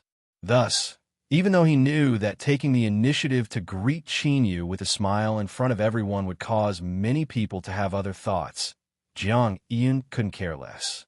He had to remove himself from the picture and let Qin Yu know that today's events had nothing to do with him. "Steward Jiang, long time no see." Qin Yu smiled and nodded. Jiang Yun relaxed, and his expression became much friendlier. But since his goal had been achieved, now wasn't the time to speak. He gestured, "Mr. Ning Qin, please follow me." Shah Lioha frowned. It seemed that the news he had heard was true. Ning Qin had really received a very important commission from the tower. Jiang Yun's performance was the best evidence of this. But in next to no time, his expression returned to normal. After causing such a huge commotion today, it was naturally impossible for him to just let it go. Moreover, as long as he obtained the two women at Ning Qin's side and repaired the hidden dangers within his body, what did it matter if he angered Sky, declaring pavilion? As his thoughts raced, he completely calmed down. He looked up and locked his eyes on Qinyu. He coldly sneered. Ning Qin, I think you need to give me an explanation for this. Putong. Si Yuan was thrown to the ground. Although he had changed into a new set of clothes, judging from the mottled bloodstains on his body, it was clear that he had been tortured. His face was deathly pale, and his teeth were tightly clenched. His breath was weak, and he had already fallen unconscious. Before coming to the Internal Affairs Division, Xiao Yoha had wanted to obtain a strong statement from this boy's mouth. But he never thought that this boy's brain would be so hard that he wouldn't admit a single word. But it didn't matter. He was just a nominal disciple, so his words didn't carry much weight. So it was best to have a confession. If he couldn't get it, then so be it. Qinyu stood still. He lightly said, What explanation does Mr. San want? Xiao Yoha pointed a finger. Ning Qin, is this person your disciple? Qinyu nodded. Yes, as long as you admit it. Xiao Yoha sneered again and again. Last night, while I was cultivating, I was poisoned by this person. If it weren't for me sensing something was wrong, I fear I would have become a corpse today. Ning Qin, could it be that this vile matter isn't enough for you to personally explain? Qinyu had a calm expression. I'm not too clear on this matter, but it seems that Mr. Shah has already interrogated him. I wonder if you have any harvests? The complexions of the several disciples behind Shah Yoha sank. Of course, they wouldn't say that after Si Yuan was captured, he had cursed Shah Yoha for treating human lives like grass. He would die a miserable death. This person's mouth is too tight. Or perhaps he was threatened, but he refused to spit out a single word. Shao Yoha's eyes exploded with a divine light. Ning Qin, I won't beat around the bush. This is a grudge between us, so if you want to make a move, then do so openly. Playing tricks like this is just too despicable. Moreover, I have already entered the list and will be representing Sky, declaring pavilion in the Great Beast Trainer Tournament. After being poisoned by your disciple, my strength has already been damaged. This isn't just harming my interests. If this were to spread out, the entire Sky declaring pavilion would be laughed at. You have gone too far. Yindai blushed red. What nonsense. Just what sort of status does my teacher have? If he wanted to deal with a loser like you, would he need to play tricks in the dark? Well, many people were startled. They thought that this little girl was quite brave. She actually dared to berate Shao Yoha to his face. Looking at her flushed face and then at Qinyu, many people's expressions changed. If she didn't have someone to rely on, would a mere little girl dare to act like this? Although this sort of matter wasn't uncommon in the circle of beast trainers, private matters could never be brought to the surface. With Shao Yoha's status, Yundai's current actions couldn't even be described as offensive. This caused many people to look down on Qinyu even more. Shao Yoha was expressionless. I won't lower myself to your level. Draw back. Yundai could feel the cold gazes around her and knew that she had done something wrong. She panicked and blurted out, Surname Shah, do you think you have entered the list of the Great Beast Trainer Tournament? My teacher is also there. So why do you have to be so arrogant? In fact, with Yundai's intelligence, her performance today could be called lacking. But when she had slapped Shah Yoha's face, she had acted on her own initiative. Now that he had come knocking on her door, she instinctively felt guilty. She would think that the reason things had reached this step was because of her. Thus, when Shao Yoha attacked her, Yundai had impatiently jumped out and tried to defend her teacher. But she never imagined that her current actions would only make matters worse. Whoosh! Within the Internal Affairs Division, the crowd was in an uproar. Since they knew of Qinyu's relationship with Yundai, they certainly wouldn't doubt her words. But at the Mid-Morning City Branch Division, whether it was the registration process or the screening process, Qinyu hadn't appeared at all. Could this be another black box operation? It was just like how he had suppressed the rumors in the past. Thinking back to Jiang Yiyun's warm and affectionate attitude, everyone fell silent. Their gazes gradually became complex. Yin Dai nearly cried. She discovered that she had suddenly become so stupid. She wanted to help her teacher, but instead she had made things even more chaotic. Would her teacher hate her? Qin Yu patted her shoulder, interrupting her thoughts. He looked up and said, "Mr. Sha, what do you want? Just say it." This person was clearly deliberately stirring up trouble. Even if Yun Dai had 8 mouths, with Si Yuan poisoning her first, there was no way she could explain herself. If this was the case, then he might as well get straight to the point. Whatever methods he had, he would accept them all. Shao Yoha's eyes flashed with joy. He had succeeded. "Good," Shao Yoha said in a low voice. "Ning Qin, if you refuse to admit it today, then I truly have no better method. I might as well take this opportunity to thoroughly settle the grudges between us. Today, let's have a fight based on our own abilities. If I win, I'll deal with the 2 women behind you. What do you think?" Without waiting for Qin Yu to speak, Dorlice charmingly laughed. "Didn't you hear? There are still people who know what's good and what's bad in this world. You don't know how to appreciate it, but other people are eagerly hoping to get closer to me." Qin Yu was expressionless. "Then should I just admit defeat?" Dorlice rolled her eyes at him. "Since this is a competition, we must use our true abilities. Otherwise, it would be boring." She flirtatiously swept her eyes over Shao Yoa. "But you only said half of what you wanted to say just now. If Qin Yu loses, you want the 2 of us, but what if you lose?" Between his nose and mouth, that alluring scent became even stronger. Shao Yoa's face flushed red. He said, "Whatever you say." Dorlice clapped her hands. "What a man." She blinked. "How about this? If you lose, I'll slap you. How about it?" Everyone nearly fainted. They thought that this woman behind Ning Qin was a spy. But what surprised them even more was that Qin Yu had directly agreed to such an absurd agreement. Shao Yoha took a deep breath. "I heard that the Internal Affairs Division has 2 precious sand dragon eggs. You and I will each choose one. Whoever can make the sand dragon break out of the shell in the shortest time will be the winner." A sand dragon wasn't a true dragon. It should be considered a relatively rare flood dragon. Because of its bloodline, it might not even be possible for a single sand dragon to hatch from 100 eggs. The Internal Affairs Division's Bien Chongli's complexion changed. "Damn you, Shao Yoha. I was just enjoying the show. So why did you come looking for me?"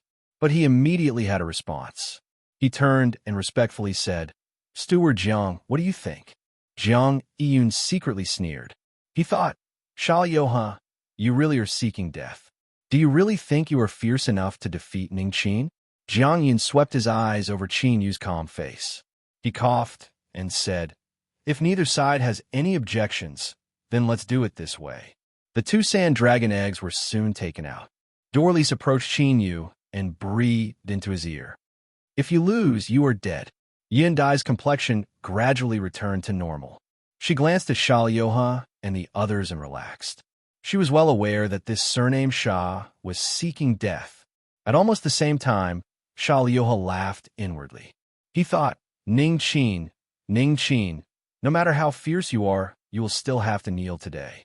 He had already prepared himself for the topic he proposed. Although he would have to consume some strength, as long as he could obtain these 2 women, it wouldn't be a problem. On the surface, the 2 sand dragon eggs looked exactly the same whether it was in size or aura. Shao Yoha let Qin Yu choose first. He casually pointed to the one closest to him and said, "This one."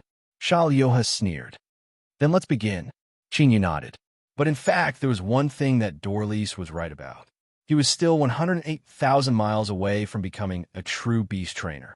In front of everyone's eyes, Qin Yu really didn't have the ability to speed up the incubation of the sand dragon eggs. But he didn't panic. Qin Yu looked at the sand dragon egg in front of Shao Yoha without expression. Shao Yoha moved. With a flick of his sleeves, massive runes appeared in the void, directly condensing into a complex array disk. The crowd gasped, disregarding everything else. Just this method of forming an array formation from the void was enough to blind one's eyes. Besides cultivation, only someone who had immersed themselves in the path of beast trainers for many years and whose skills had reached the peak could casually accomplish this. Without the aid of external objects, one could rely on their own strength to complete the complex breeding process. Without any pause, Shal-Yoha took out several items one after another. Some were burned with flames, some were washed with water, and the same void array formation was being processed at the same time. There was another round of gasps. This time, awe appeared in the eyes of the crowd. They originally thought that Mr. Shah's usual performance was already amazing, but they never imagined he was still hiding something.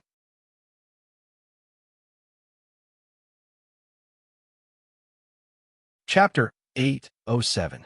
Those that were originally optimistic about Shal-Yoha immediately realized that in the first test several months ago, Mr. Shah had been absolutely careless. Otherwise, with his level, how could he have failed and been trampled to the ground, ending up in such a humiliating state? But today, Mr. Shah had clearly come to wash away his shame. It was Yin Dai who had personally slapped him in the face. Hee, if Ning Qin were to be defeated today, that little girl's fate wouldn't be too wonderful. There was also another young woman with long legs and large breasts. Just thinking about it made one's nose bleed. Shal-Yoha was also excited. Moreover, he was far more excited than anyone else present. How many years had it been? He had bitterly persisted until today. As long as he could win, he could obtain these two women and end the pain that had haunted him for countless years, allowing him to obtain a new life. Shal-Yoha swore that no one would be able to stop him. Perhaps it was because his mind was surging with excitement, but he felt his condition was unprecedentedly good. Soon, within the void array formation, the required materials had already been tempered. Shal-Yoha controlled them and began to fuse them together. Everything went surprisingly smoothly. "Break for me!" With a loud roar, Shal-Yoha lifted a finger, startling many beast trainers who were watching in a daze. As they watched the translucent liquid condense within the void array formation and fall onto the surface of the eggshell, where it was directly absorbed, everyone gasped in praise. This speed, this level, Mr. Shah was simply too amazing. Kacha! A light sound spread into everyone's ears. A crack appeared on the sand dragon egg in front of them. It was about to come out. Victory and defeat had been decided so quickly. There was a feeling as if it would end before it had even begun. This was still not enough. Shal-Yoha couldn't suppress the joy in his heart. A carefree smile lit up his face. If it weren't for the fact that he still had some reason left in him, he really would have reared his head back and shouted several times to vent the excitement in his heart. At this time, Qin Yu, who had been ignored by everyone, suddenly moved. In truth, what he did was very simple. He turned his head and glanced at the cracking sand dragon egg. In the next moment, everyone's eyes widened. This was because they could sense that the increasingly strong life force within the sand dragon egg was rapidly weakening. Then, without giving anyone time to react, like a candle being blown out, it completely vanished. The Internal Affairs Division was deathly silent. Everyone present, whether they were beast trainers or not, knew what this meant. The concoction failed, but that wasn't right. They had personally witnessed the entire process of Shal-Yoha's configuration, so there was absolutely no problem. The little salon had clearly been awakened and possessed a large amount of vitality. It was about to break out of its shell, so why did it suddenly die? But the truth was right before their eyes. The salon that hadn't even hatched yet died. It died just like that. As everyone was in a trance, they suddenly heard Qin Yu's voice in their ears. Then, I should have won this contest. Everyone's jaws dropped open as they looked at the calm Qin Yu. Although they thought this was incomparably funny, this was clearly the truth. It was only now that everyone discovered that from start to finish, Qin Yu hadn't done anything at all. His sand dragon egg was still the same as when he took it out, but he still won because Shal-Yoha's sand dragon egg had been destroyed while his was still full of vitality. Looking at the calm Qin Yu, a thought suddenly drilled into everyone's mind. Did he already know this would happen? After pondering for a moment, everyone felt a chill in their hearts. If that was really the case, then Ning Qin's strength was probably far greater than they had imagined. Despicable. Ning Qin, what did you do? Shal-Yoha roared, his eyes red. He felt as if he had been played with. Looking at Qin Yu and then at the distant Jiang Yun, Xiaoyuhe felt that he had grasped some sort of truth. There was no need for words. Just a few glances were enough to reveal enough information. The complexions of everyone in the Internal Affairs Division changed once more. Could this really be the case? Jiang Yun was a smart and capable man. For him to reach his current position, he certainly wasn't someone easy to deal with. He immediately realized that something was wrong. He loudly said, "The method of competition was proposed by Mr. Shah himself. I can guarantee that no one will interfere. I can use my own reputation to guarantee this." Many people present were well aware of Jiang Yun's character. He was an absolutely shrewd person who wouldn't stir up trouble for himself. Since he said this, there shouldn't be any problems with today's matter. Otherwise, if it were to be exposed in the future, his position as a steward would come to an end. Xiaoyuhe clenched his teeth, his complexion pale. He was sure that there wasn't a problem with his configuration and that someone must have tampered with it. But it was useless if he couldn't produce any evidence. He had lost. It was the same as last time. He was clearly confident in himself, but without any warning, he was knocked to the ground. This surname Ning was truly strange. Before this, Xiaoyuhe believed that he could obtain Yun Dai and Dorlies, so he certainly didn't fear falling out with Sky declaring pavilion. But now that the situation had changed, he couldn't do this. He had already failed today. He had to wait for another opportunity in the future. That's right, Mr. Shah hadn't given up. Or it could be said that he would never give up. After all, this was the only chance Xiaoyuhe could find to resolve the hidden dangers in his body. Xiaoyuhe took a deep breath and suppressed his raging emotions. He slowly said, "Mr. Ningqin's methods are excellent. I have indeed lost." Qin Yu turned and ordered, "Go and bring him back." Yin Dai respectfully nodded. She brought 2 secret disciples to carry Si Yuan over. Not too long ago, Si Yuan had woken up.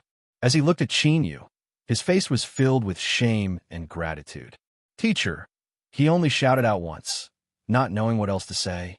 Qin Yu flicked his sleeves and undid his shackles. He lightly said, "If there is anything else, we can talk about it later." Behind him, Dorlies coughed lightly. A bright smile hung on her face. "Then, it should be my turn to go on stage." Her figure was graceful and her eyes were filled with affection. She had a bit of helplessness in her eyes as she said, "I have already given you a chance, so why are you so disappointing? Others haven't even made a move yet, and you've already lost." I don't think the word play is appropriate, but my heart is in a mess right now, and I really can't find the right word. Just make do and listen." Anyone with a discerning eye could see that from the very start, Dorlies had been playing with Xiaoyuhe. This situation was similar to how Yun Dai had slapped his face in the past. Thinking of this, everyone couldn't help but reveal a bit of sympathy. Mr. Shah seemed to be a natural enemy of beauty's. His left side had just been slapped, and now he was trying to push his right side closer. Xiaoyuhe's complexion sank. He coldly said, "Stop talking nonsense. I am willing to bet, and I am willing to accept defeat. If you want to make a move, then hurry up." It was just a slap in the face. After living for so many years, it wasn't as if he hadn't encountered worse situations. "Just you wait. In the future, I will make sure to pay you back 10 times, 100 times over." Dorlies curled her lips. "Very well. If you're so anxious about something like a slap in the face, how could I possibly have the heart to disappoint you? But let me tell you ahead of time, you should be mentally prepared. Don't look at my weak appearance. The truth is that my strength isn't small. I fear this slap will hurt a bit." As she spoke, she had already walked up to him, raised her hand, and slapped him across the face. Everyone was still thinking, "You are a weak woman with an ordinary aura, so what use is there in having a bit of strength?" Then, they thought that Xiaoyuhe could be considered lucky. Even though he had been stepped on twice, he had only lost face each time. He was still alive and kicking. However, before he could finish his thought, the sound of the slap directly poured into his ears. It was not a pa, but a boom. It was as if a mountain had fallen from the sky and directly smashed into the ground, causing his eardrums to buzz. Almost everyone's jaws dropped as they stared blankly at Shal Yoha. It was like he'd been hit head-on by a giant beast. First, his head tilted to the side, and then his entire body was dragged away. Those with better eyesight could clearly see that as the slap fell, Shal Yoha's face had already deformed. Then, this deformation spread out like a wave from his head. So, with a loud bang, when Shal Yoha crashed into the ground, his entire body was completely twisted. He was like a giant fried dough twist. Gulp! There was the sound of everyone gulping. At this moment, everyone who saw this felt their entire body turn numb. The thoughts that were swirling in their minds were tossed to the highest heavens. Big sister, you call this a bit of strength? You're a human-shaped Tyrannosaurus Rex. Although this slap didn't fall on their bodies, everyone felt pain for Shal Yoha. Before, they thought he was lucky, but now, ha ha ha. Blood flowed out from every orifice of Shal Yoha's head. His vision turned black and his ears rang. With great difficulty, he regained a bit of consciousness. He felt as if his entire body was about to disintegrate. Every piece of flesh and bone was groaning in pain. With just a slight movement, a wave of pain washed over him, causing him to suck in several breaths of cold air. Then, he coughed and curled up into a ball, looking extremely miserable. Dorlise breathed into her palm, constantly shaking it. She said with dissatisfaction, "You don't look like a bad person, but how can your skin be so thick? It hurts." Hearing this, everyone was left speechless. Shal Yoha, who had just stabilized his coughing, was so angry that he nearly fainted. Beneath his messy hair, a pair of eyes glared at her, as if he wanted to tear off several pieces of flesh. Dorlise lifted a hand and patted her chest, causing her chest to ripple. Don't look at me like that. I'm so scared. But if you want to retaliate against me, I'm afraid you won't have the chance." Shal Yoha was stunned. Then he screamed out in pain. Fierce wounds appeared on his skin, and blood wildly gushed out. It was like a compression device had been installed in his body. In just a moment, he had lost most of his blood, causing his flesh and blood to turn pale. The smell of blood filled the air, leaving the entire audience deathly silent. No one thought that the true strength of this slap would only erupt at this moment. This definitely wasn't to humiliate someone, but to directly take their life. Moreover, who would have thought that such a common-looking beauty with long legs and large breasts would actually possess such terrifying strength? If a slap had such strength, who dared to underestimate it? Many of the cultivators that had fantasized about Dorlis's alluring back paled and quickly averted their eyes. Just as Shal Yoha spoke, he used up all of his strength. With a loud bang, he exploded like an overinflated balloon. As flesh and blood flew out, Dorlise suddenly lifted a hand and pointed a finger. A blurry phantom suddenly appeared, struggling to escape. "Damned woman, I will remember you."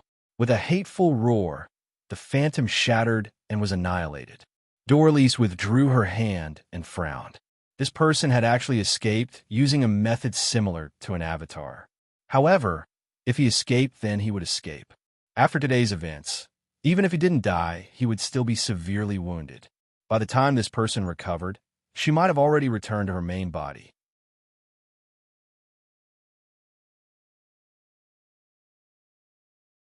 Chapter 808. Vast Sea City.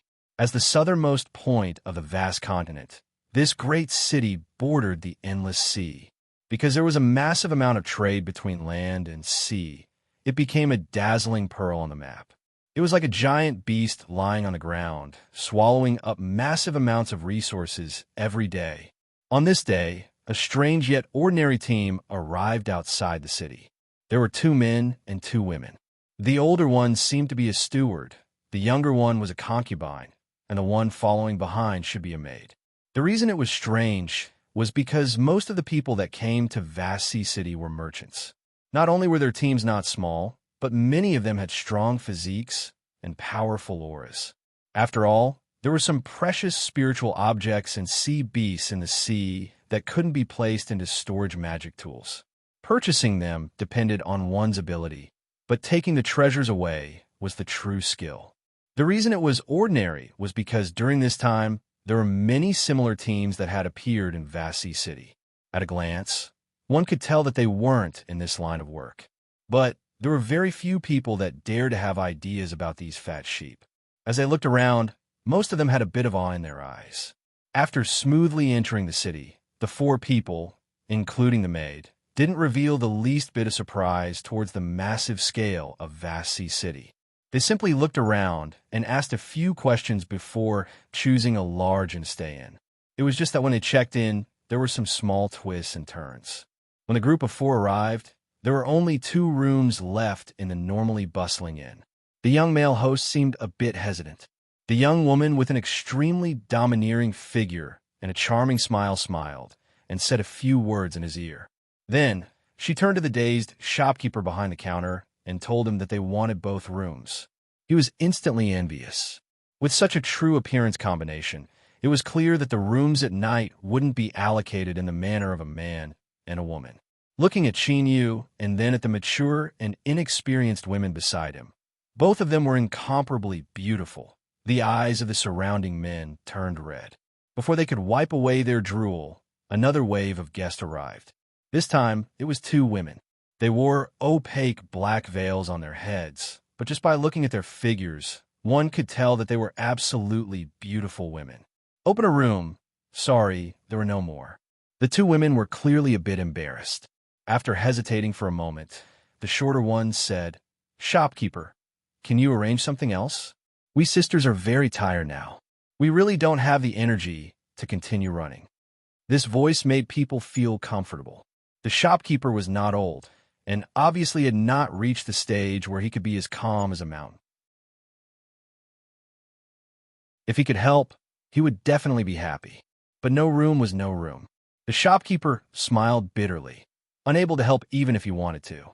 His eyes involuntarily fell on the face of the young male owner who had yet to leave the counter. He thought to himself, why was he one step ahead of me? Although the 2 beauties who came later had nothing to do with him, he had to choose whether to watch a certain man hugging his left and right and enjoy the bliss of having 2 beauties at night, or to let 2 beautiful girls stay in his, and of course, it was the latter.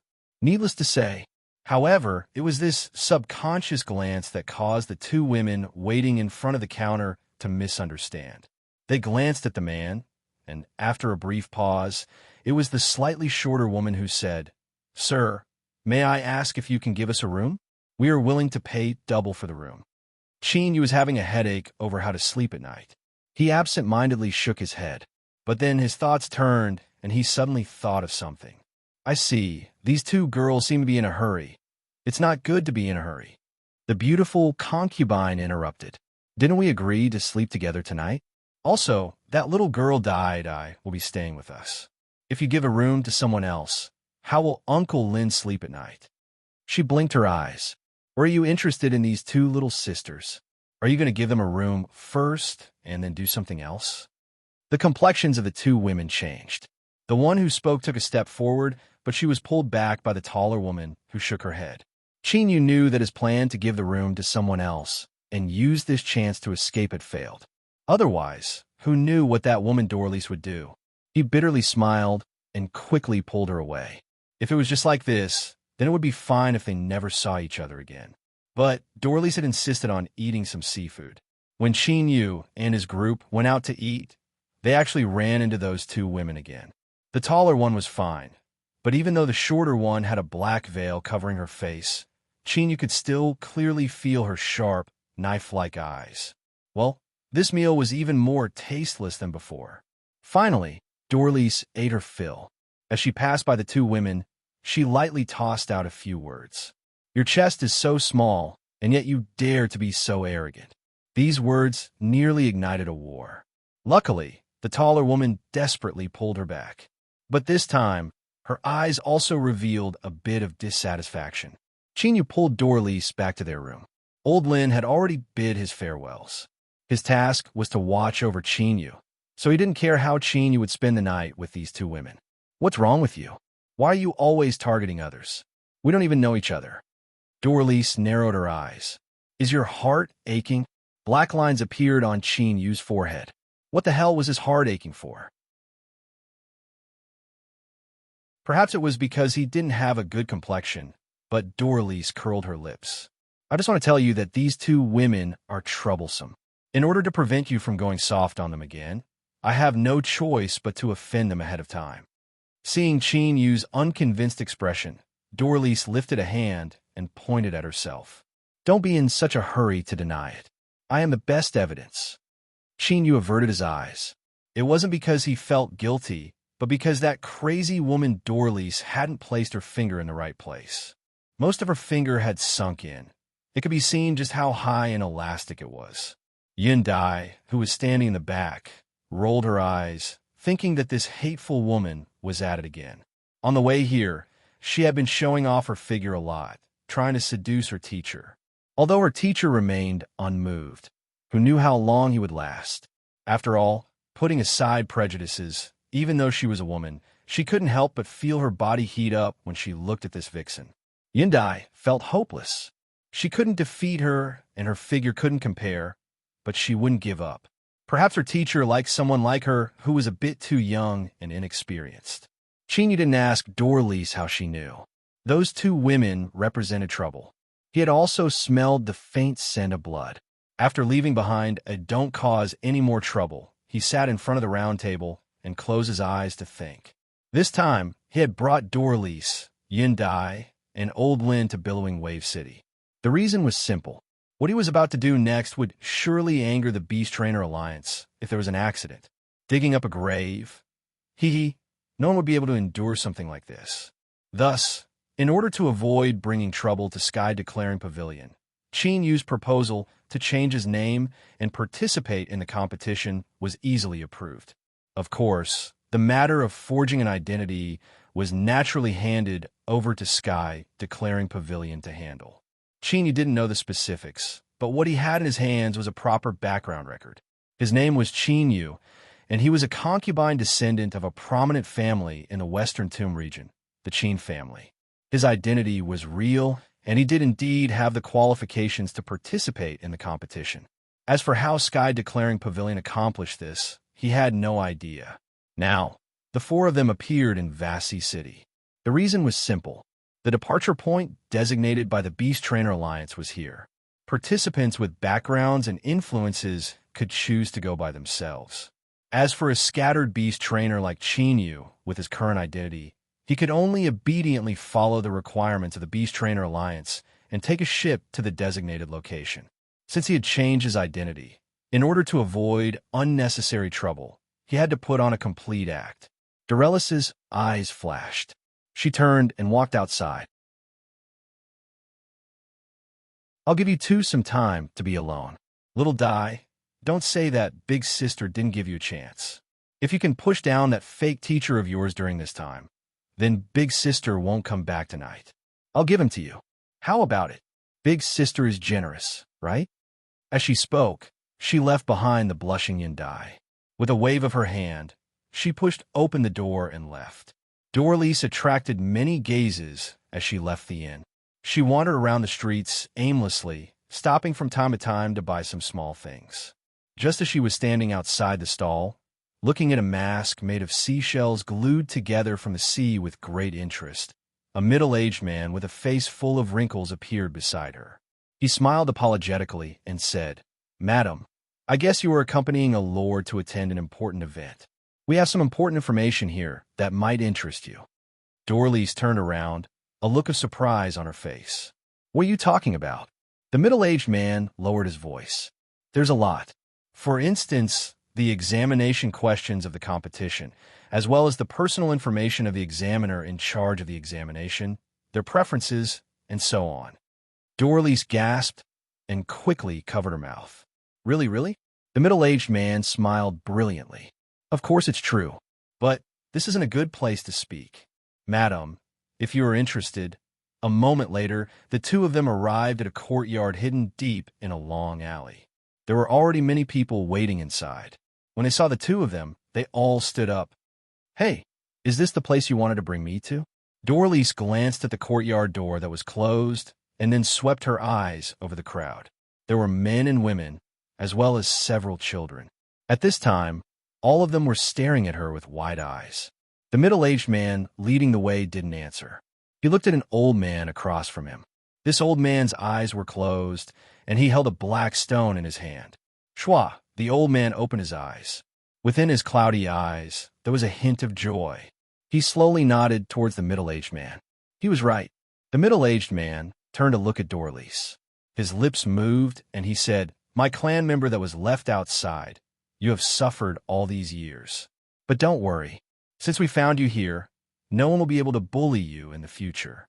Dorlice, she looked at the middle-aged man and then at the people around him. They all had happy smiles on their faces. She thought that it really was the remnants of the giant spirit clan. If they knew that the one standing in front of them right now was the Western Tomb Tao Monarch's most powerful subordinate god, Dorlice, just what sort of expression would they have? She tilted her head and thought for a moment. Then, she stepped forwards and slowly raised her hand. A dazzling holy light erupted from her body, flooding the entire space. The smiling giant spirit clansmen that were preparing to welcome their new clansmen froze.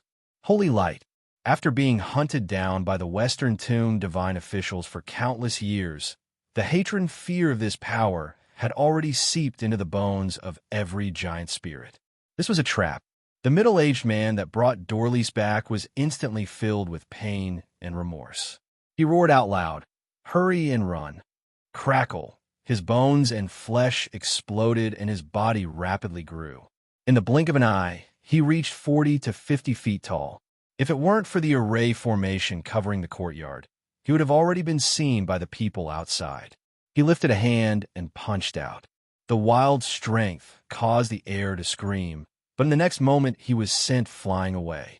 Facing the Western Tomb's subordinate god Dorlice, even if it was only a projection, it wasn't something an ordinary giant spirit like him could contend with. With a loud bang, the person fell to the ground, blood flowing out of his nose and mouth. The giant spirit clansmen that hadn't retreated in time all paled.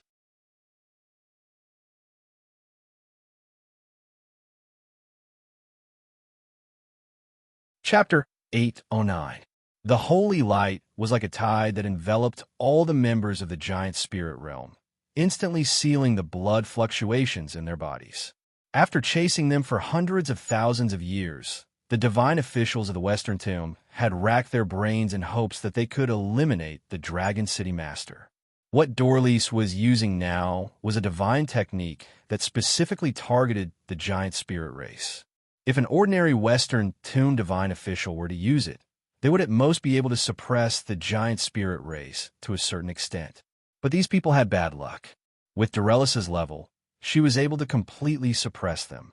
More than a dozen men, women, old, and young all widened their eyes in horror. The heavily injured middle-aged man had already dispelled his transformation. He closed his eyes in pain. It was all his fault. But the elder had clearly verified that the blood of the same race flowed through her veins. Why did it turn out like this? The Western Tomb had always been ruthless towards the giant spirit clan. How could they possibly spare her? He even trained her to be the scavenger of West Hill. Dorlice had an indifferent expression and her eyes were icy cold. Whether it was an old woman or a crying child, nothing could shake her heart. The reason why gods were called gods was because they were above the rules of the heavens. Wherever their eyes could see, anyone who was not as good as their eyes could see was like an ant. She lifted her hand and slowly clenched her fingers. The members of the giant spirit clan that were shrouded in holy light all revealed pained expressions. If everything went according to plan, death would soon arrive. Pa!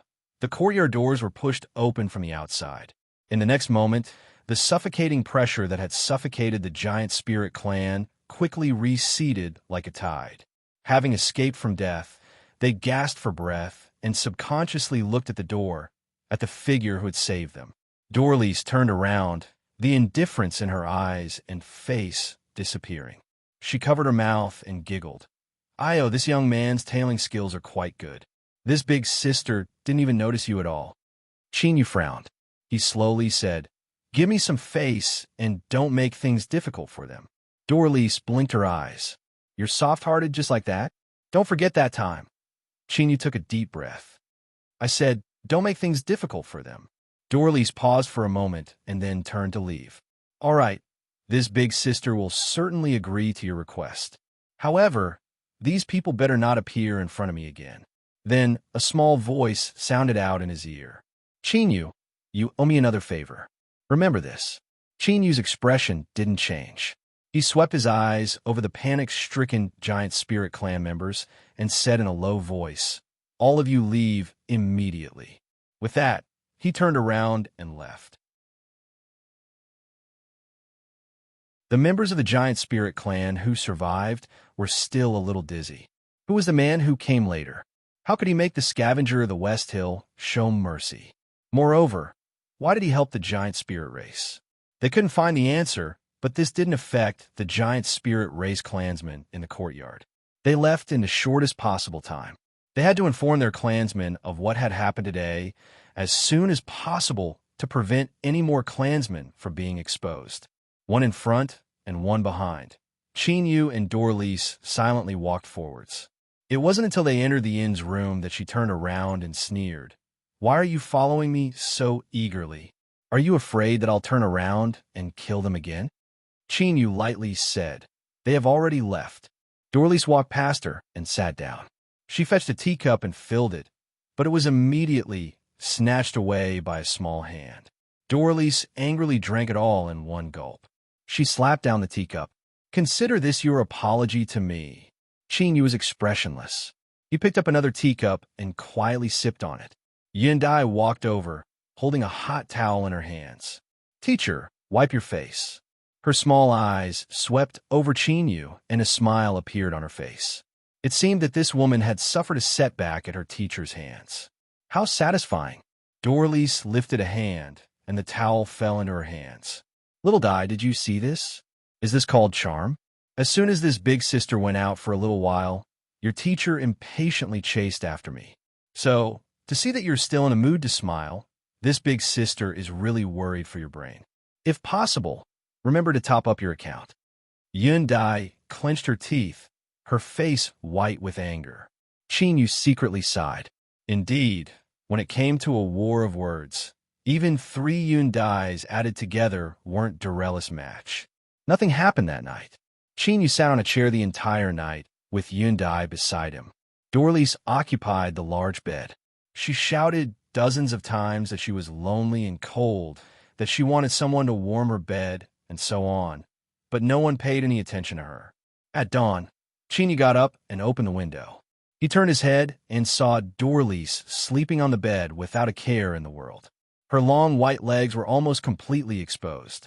He couldn't help but rub his temples. Luckily, the ship would arrive today, otherwise he guaranteed he wouldn't stay with this woman any longer. One moment she wanted to take a bath, the next moment she wanted to pee, and the most intolerable thing was that her sleep talking actually sounded like she was moaning.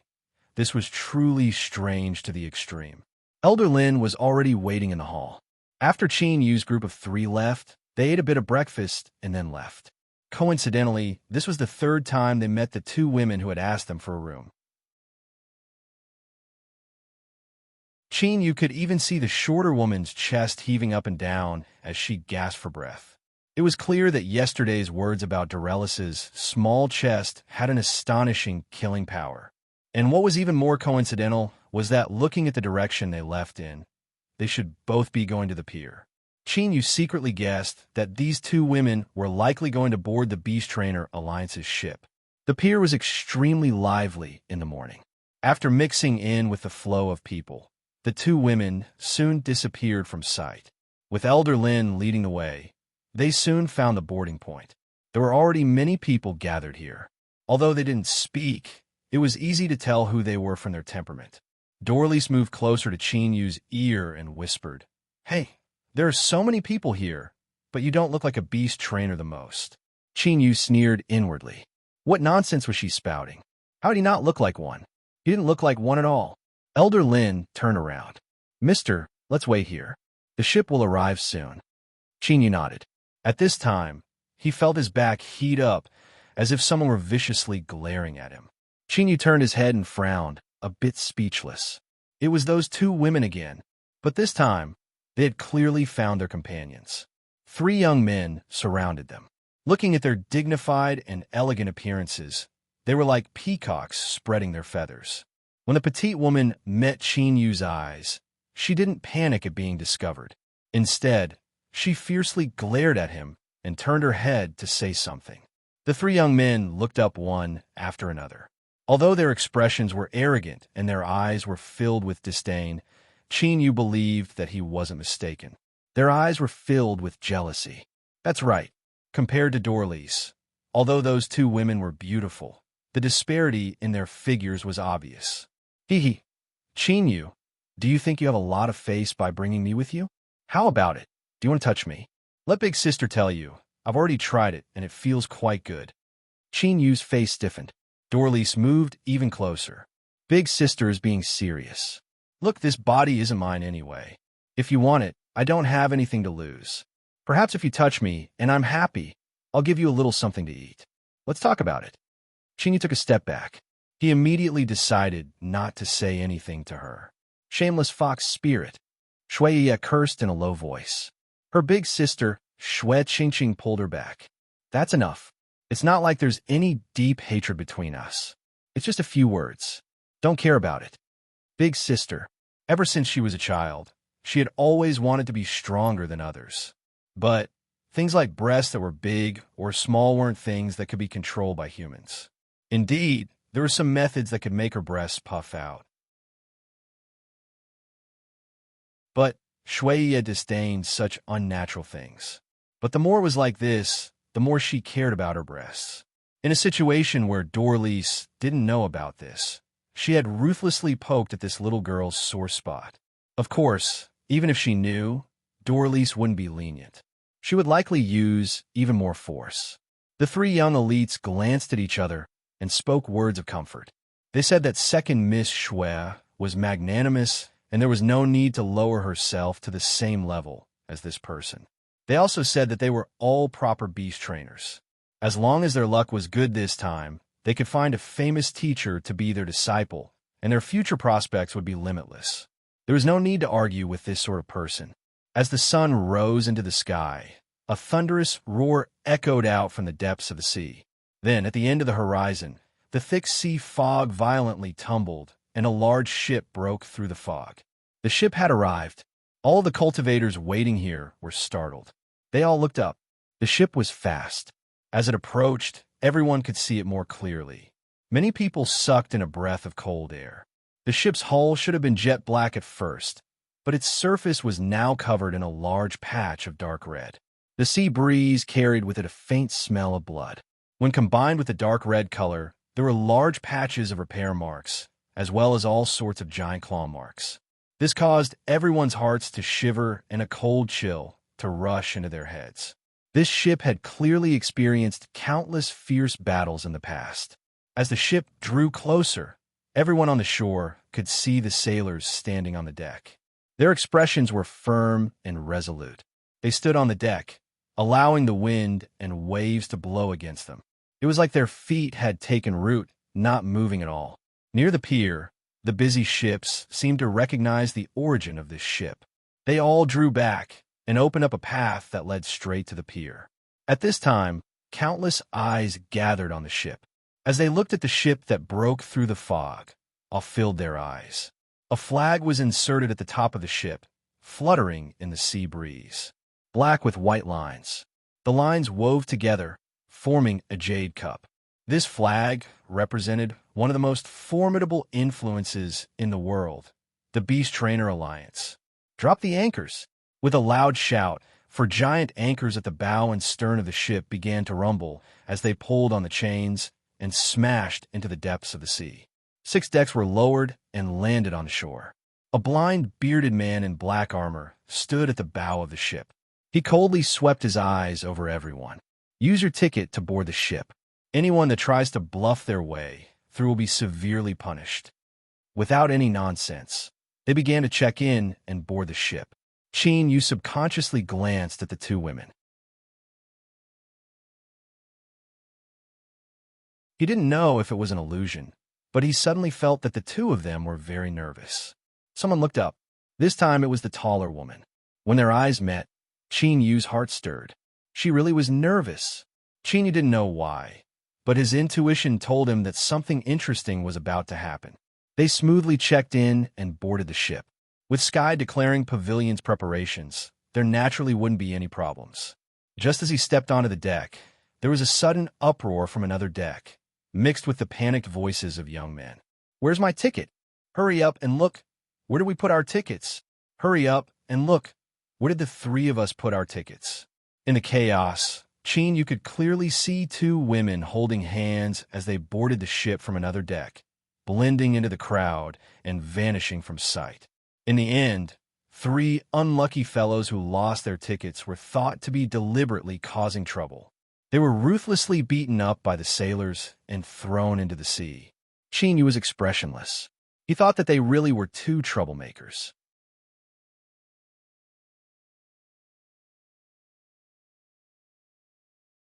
Chapter 8:10. If it weren't for the fact that the tickets were stolen at the last minute and the cabins had already been allocated, the two sisters would have absolutely believed that these four people were sent by them. Both sides stood at the door, speechless for several seconds. Then, they turned and entered the cabins. It wasn't like they had a deep grudge against each other. Since they had already boarded the Beast Trainer Alliance's ship, no one wanted to cause any more trouble. The cabin wasn't too large, and there was only a small window. It should have been damaged before, but the person who repaired it must have been terrible. They reinforced the already small window with horizontal plates and blocked out a third of the light. The light was dim and the smell in the air wasn't too good. Although it wasn't too thick, there was a musty and sour smell that drilled into one's nostrils. Dorlise frowned, a look of disgust on her face. But she didn't say anything. Although this woman appeared unreliable, her heart was as clear as a mirror.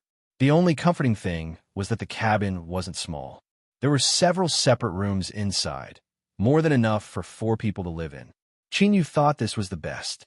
He didn't plan on being harassed by Dorlise at night. In fact, after entering the cabin, Dorlise was unexpectedly quiet. She spent most of the day inside. Qin Yu was a bit surprised. Thinking about it, he didn't gain anything, so he suppressed his thoughts. As long as she didn't cause any trouble, he would let her be. The ship sailed through the sea. Even though the ship was thick, one could still clearly hear the roars and tumbling of the sea. This was especially true at night. After the lights were turned off and the cabin was incomparably dark, these sounds became especially clear and drilled into one's ears. However, sailing wasn't always boring and depressing. When the skies were clear and the seas were calm, Qin Yu would leave the cabin and take a stroll. He wasn't the only one who chose to do this. Several days later, a trade fair was formed on the top deck. Whenever the weather was good, many people would gather here to trade goods. Qin Yu didn't buy anything. What he did the most was stand on the high fence around the ship and look out at the endless sea. There was also a sea here, and it was far larger than the world he was in. This caused Qin Yu's thoughts to inevitably fly far away. He thought about those people who were far away and didn't know what their current situation was. A sense of urgency rose in his heart. He didn't have much time to waste. On the 5th day of sailing, when Qin Yu turned to leave the deck, he ran into the hurried Shui Yiya. Their eyes met for a moment before looking away, as if they were strangers that didn't know each other. Of course, besides a few quarrels, the two were strangers to begin with. On the 8th day, Qin Yu saw Shui Yiya once more. She was at the trade fair on the deck, constantly talking with people as if she were looking for something. If that was the case, he certainly wouldn't be so bored as to pay attention to her.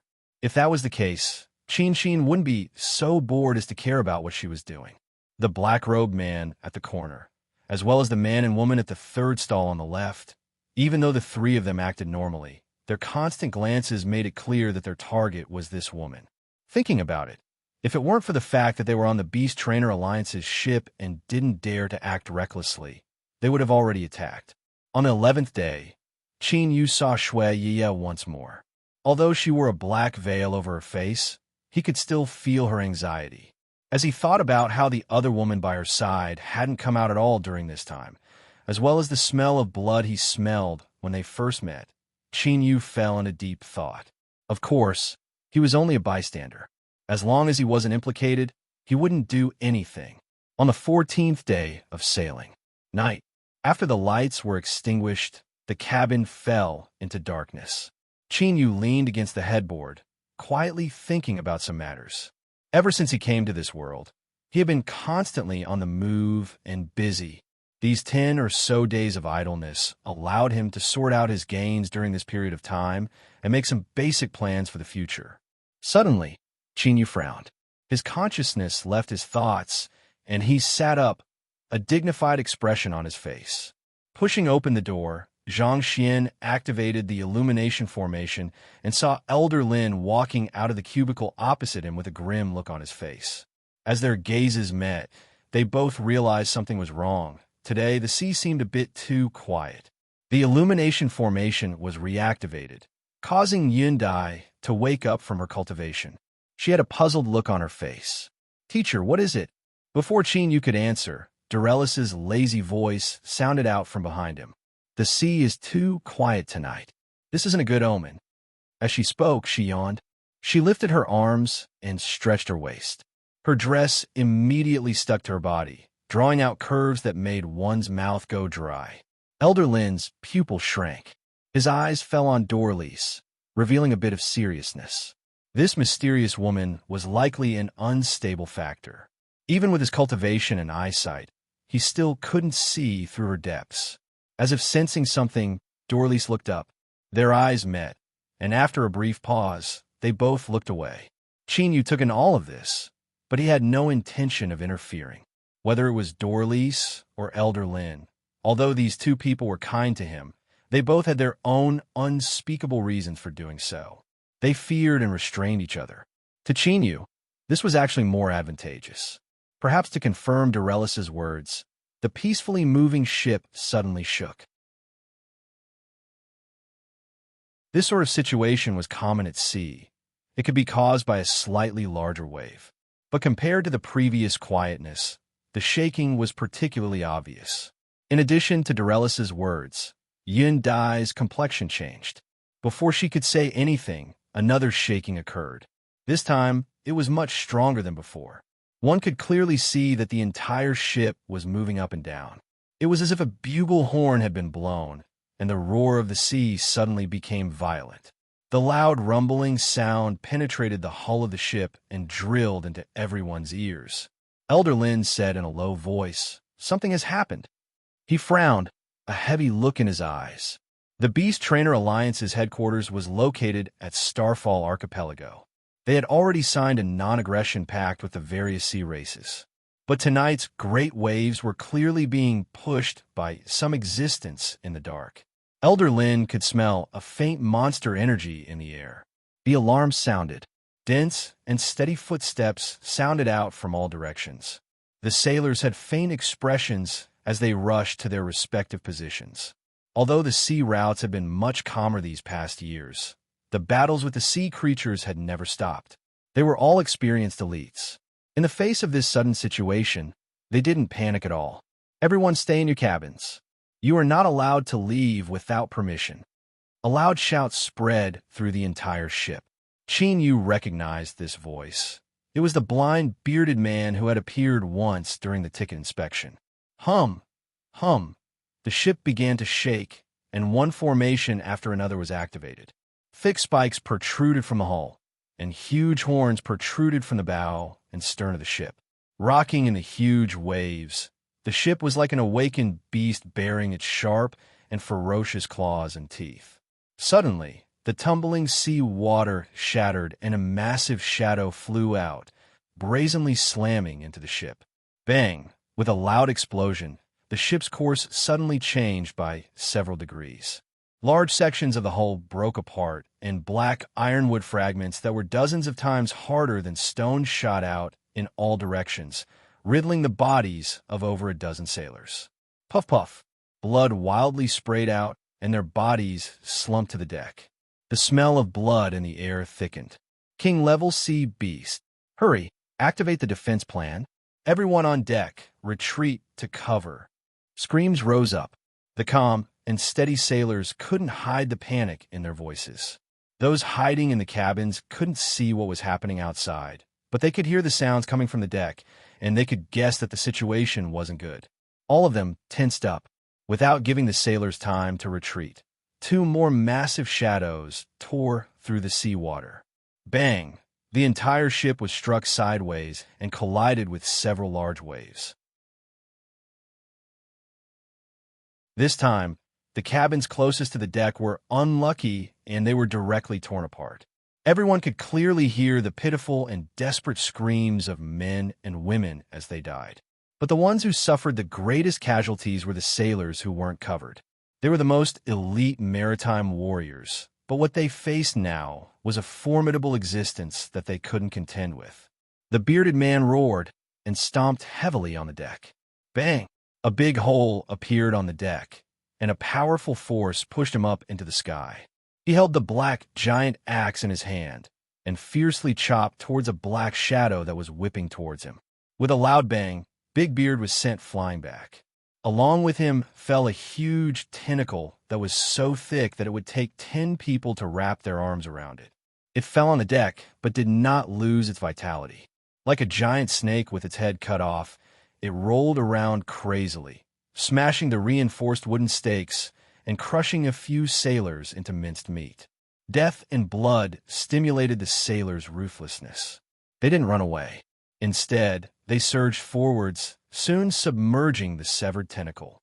From a massive hole in the deck, the bearded man rushed out. He was already wounded, and his body was covered with black ironwood spikes. He looked like a giant porcupine, but his taut flesh made it so that the wooden spikes couldn't penetrate even an inch further. On the surface of his wounds, only a tiny amount of blood flowed out. With a loud roar, the bearded man leapt up and plunged into the sea with his great axe in hand. In the next moment, the entire sea region was set off in raging waves. Violent roars filled with pain rang out like thunderclaps exploding at the bottom of the sea. It was clear that both sides were engaged in a life-or-death battle deep in the sea. As the ship sailed through the sea, it was lifted up by the giant waves and then crashed back down. Seawater wildly poured in from the damaged parts of the hull. Chinyu glanced at the icy cold seawater pouring into the cabins. He frowned and said, "We have to leave." Since the seawater had entered here, there must have been some damage to the hull of the ship. As for the bearded man's previous warning, it didn't apply now. Chinyu's group of 4 pushed open the door. Just as they took several steps, there was the sound of another door opening behind them. 2 women covered in black veils walked out, supporting each other. Their eyes met. Chinyu turned and continued forward. The 2 women hesitated for a moment and then left in the opposite direction. And at this time, the cultivators in the nearby cabins also ran out as the seawater poured in. There was a chaotic clamor in their ears. Everyone's faces were filled with panic and fear. Soon, Chinyu saw the source of the seawater pouring in. It was a massive crack. The surface was smooth and clean, as if it had been directly cut open by a giant saber. Chinyu's heart chilled. He turned to look at old Lin and saw that his complexion had become incomparably ugly. Although he hadn't seen the bearded man fight with the giant sea beast just now, he could judge from the movements that the giant beast's attack methods were completely different from what he saw. Then, where did this horizontal crack in the hull come from? There was more than one giant beast. Just as the 2 of them were thinking this, the seawater suddenly broke apart. The bearded man who had rushed into the sea with his great axe fell onto the deck. There was a massive wound on his chest, one that couldn't be seen how deep it was. Blood wildly gushed out, unable to stop. Prepare to abandon ship. With a loud roar, blood gushed out from his nose and mouth. His body swayed, and he fell to his knees on the deck.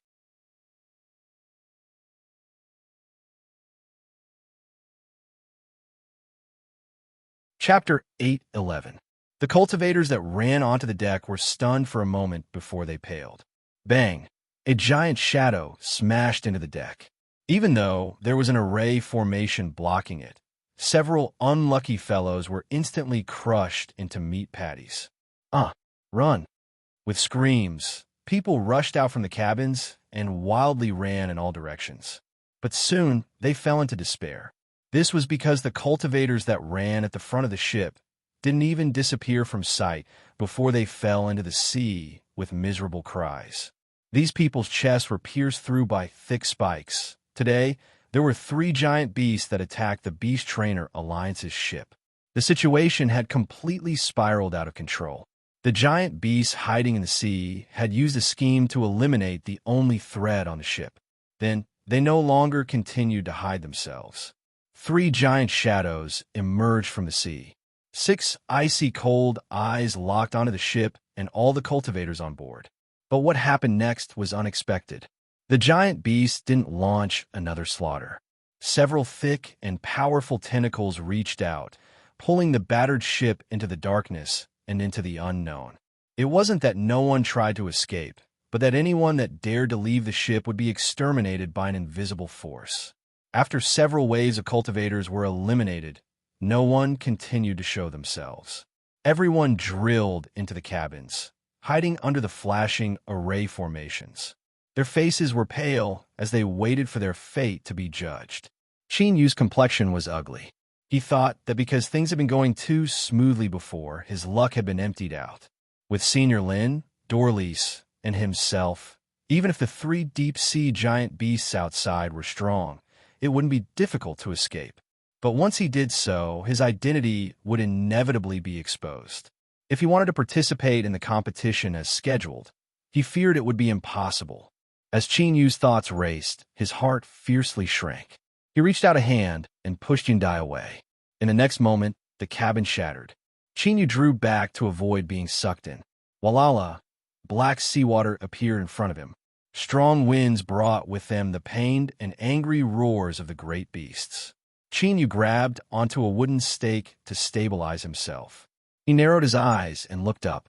Because the great beast that was dragging the ship was too close, it was injured by the explosive strength within the ship. As it tumbled about, large swathes of seawater were soon dyed red. Qin Yu swept his eyes around and thought that this was ruthless enough. There was clearly some sort of self-destructive device hidden within this ship. In that instant of eruption, the ship had already disintegrated into several pieces. From the looks of it, it should have been activated by the sailors who had escaped before. Could it be that they knew the purpose of these giant beasts dragging the ship away? Without much time to think, seawater wildly surged towards him. Qin Yu shouted out that he would meet them at Starfall Archipelago and then wildly ran into the cabin. He had already made his preparations. Once the rotten ship sank to the bottom of the sea, he would quietly escape and think of a way to rush to Starfall Archipelago. Behind him, the furious roars of the giant beasts and the despairing screams of a large number of cultivators could be heard. It was clear that the self-destruction of a ship had thoroughly enraged the giant beasts. After discovering that they couldn't bring the cultivators on board with them, they had finally begun a large-scale slaughter. Qin Yu shook his head inwardly. Looking at the current situation, he should be thanking the heavens and earth if even 30% of the cultivators on the ship could survive. Qin Yu suddenly heard a slight movement in his ears. He didn't care too much about it. After all, even if the ship was broken into several pieces, it was still a large piece with the volume of the ship. It was normal for there to be people hiding inside. But when he smashed open a door and saw the people inside, he couldn't help but pause. "Brother-in-law, you're finally here. Hurry up and kill them." Hearing these words, Qin Yu's lips twitched. He thought that this little girl was too wicked. She had set up a trap in the blink of an eye. "You want me to be cannon fodder and give you a chance to escape? Keep dreaming. You 3, you've been on the ship for a long time, so you should be well aware that I don't know them. Do what you need to do. I won't disturb you any further." As he spoke, he turned and left. After a moment of hesitation, the woman of the 3 attacked. She lifted her hand, and a long black whip shot out like a shadow. Although Qin Yu wasn't wrong, since this matter had been seen today, there was a chance that it would be leaked. They couldn't take this risk. Qin Yu fiercely dodged to the side, avoiding the whip behind him. He feared that he would be tricked by this little girl this time. As he thought, As the three people saw Qin Yu's movements, their eyes widened and they attacked at the same time. Bang! There was a dull explosion, carrying with it an incomparably powerful aura. It directly broke into everyone's ears, shaking their eardrums and causing their hearts to skip a beat. The pupils of the black-robed man in front violently shrank. As he looked at the rapidly approaching figure, fear appeared in his eyes. Then, he was sent flying backwards, smashing through the cabin and vanishing from sight.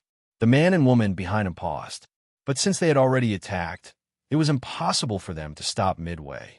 Qin Yu's speed increased. Sensing the cold, killing intent pressing down on him, the man roared out loud. He lifted his saber with both hands and ruthlessly chopped down. He could guarantee that this saber strike was an unprecedented peak. But it didn't have any effect at all. The dazzling saber light shattered into pieces. The web between the man's thumb and index finger split open, and he could feel a sharp pain in his chest. As his consciousness fell into darkness, he suddenly thought that if he hadn't stopped this person from leaving just now, then there were no ifs. Katja! Qin Yu let go, allowing the woman's body to softly fall to the ground. From start to finish, in less than a breath of time, all three cultivators had died. The two sisters that hadn't had time to escape were left stunned in place. They looked at Qin Yu and then at the corpses on the ground, their complexions pale. All of a sudden, there was a loud bang. The ship fragment, which was originally quite stable, seemed to have been ruthlessly whipped. It shattered and flew out, spinning and disintegrating. Qin Yu's feet sank, his body sticking to the ground. But the two women in front of him clearly didn't have this ability. With a shriek, one of them panicked and hugged the table beside him tightly, while the other was sent flying by the impact. "Big sister," Shui Yi screamed. Walala! The solid hull of the ship was torn apart, revealing black seawater. It was like a gaping maw, waiting for delicious prey to fall into it. "Am I going to die?" Shui Qingqing paled. Fear inevitably gushed out from the depths of her heart. But soon her eyes widened. "No!" Shui Yi released her hand. She pushed off the ground and flew over. She grabbed onto her sister's arm and grabbed onto the broken hull with her other hand. Her palm was cut by sharp wooden spikes, but Shui Yi didn't seem to feel anything. She smiled and said, "I've caught you." Just as she was about to pull her up, there was a loud explosion. The two sisters' faces instantly lost all color. A giant tentacle tore through the seawater, ruthlessly lashing towards the two of them. As long as they met, they would be crushed to pieces. "Hurry and let go." Shui Yi revealed a distressed expression, but it was already too late. A shadow flashed in front of them. The two sisters felt as if their eyes were playing tricks on them. In the next moment, a massive collision erupted and the shock waves blew them into the cabin. The huge tentacle slammed into the seawater with a low and miserable cry. The black shadow retreated quickly, and its legs sank deep into the hull of the ship with a paw sound. Qin Yu's face paled. He forcefully jumped out, grabbed one person in each hand, and wildly ran forwards. He couldn't help but praise the Beast Trainer Alliance's ability to build ships. Even if the ship was broken into countless pieces, as long as there was an intact place and the cabin door was tightly shut, it could temporarily stop the seawater from pouring in. Moreover, this ship was extremely sturdy. For example, the fragment that Qin Yu was on had been struck once, and yet it hadn't completely disintegrated. He rushed into a relatively intact cabin and closed all the doors and windows. Then he extinguished the lights and pulled the two women to quiet down. The ship fragment sank into the seawater, constantly tumbling about in the waves. If it weren't for Qin Yu holding on to them, the two women would have never been able to stabilize themselves. They looked up and could faintly see Qin Yu's solid back in the darkness. Although they knew that nothing good would come of falling into his hands, as they listened to Qin Yu's slow and steady breathing in the darkness, they couldn't help but feel a sense of peace in their hearts. It was like by standing behind him, they wouldn't have to fear the wind and rain in front of them. Perhaps it was because Qin Yu's punch had hurt the great beast, or perhaps it was because the waves had washed them far away to a safe zone, but the follow-up pursuit didn't arrive. The rumbling sounds of the seawater gradually quieted down. Qin Yu's tense body relaxed a little. After waiting for a moment, he let go and stood up, activating the illumination array formation. The sudden light caused the two women to feel uncomfortable. They subconsciously raised their hands to block it. Then, Qin Yu's faint voice echoed in their ears. "Don't think that just because I saved you that this matter is over." The Shui sisters' hearts sank. Looking at his expressionless face, they panicked. "I was the one who framed you. If you want to do anything, then come at me. Don't touch my big sister." Shui Yi clenched her teeth. Shui Qingqing's heart tightened. Her chest heated up and she spat out a mouthful of blood. Her body slumped to the ground. As her consciousness fell into darkness, she heard her little sister's screams in her ears.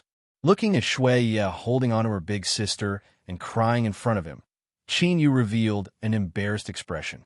But he quickly covered it up. Thinking for a moment, he squatted down and said, "If you don't want her to die, then don't cry. Give her to me." When Shui Qingqing woke up, it was already 3 days later. She slowly regained her composure and looked at her surroundings. It was only then that she determined that she was still alive. "Big sister, you're awake." Shui Yi, who had been standing guard at the side, was pleasantly surprised. Shui Qingqing helped her up and fed her a few mouthfuls of warm water. Then, her expression tightened. "Where is he?"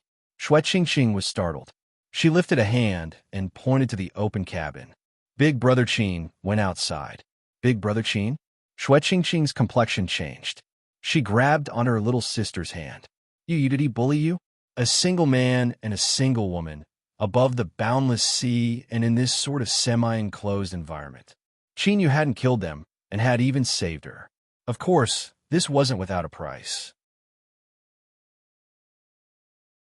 Shui Yi's face flushed red. She waved her hands in panic. No, big sister, what are you thinking about?" Her lips moved. "In truth, Big Brother Qin is a good person." Shui Qingqing's eyes widened. "Really?" Shui Yi nodded.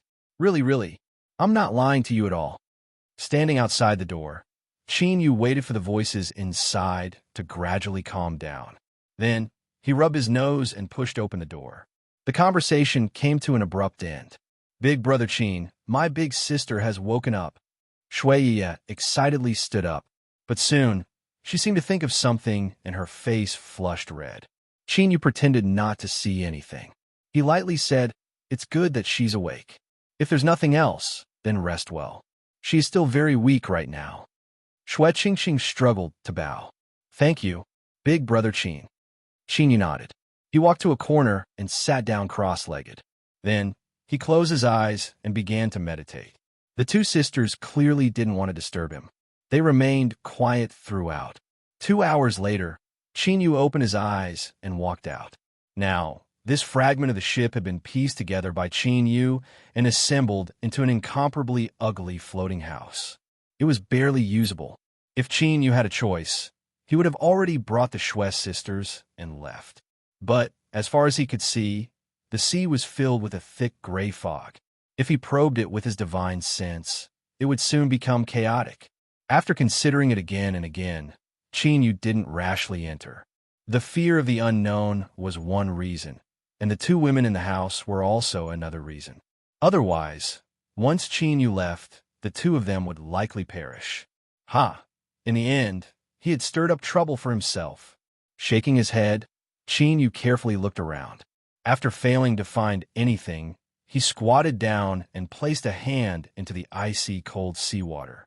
After several breaths of time, the calm seawater suddenly exploded. A fierce mouth filled with fangs stretched out and ruthlessly bit down. Pa! This was the sound of teeth breaking. Qin Yu slowly stood up and pulled his hand out of the seawater.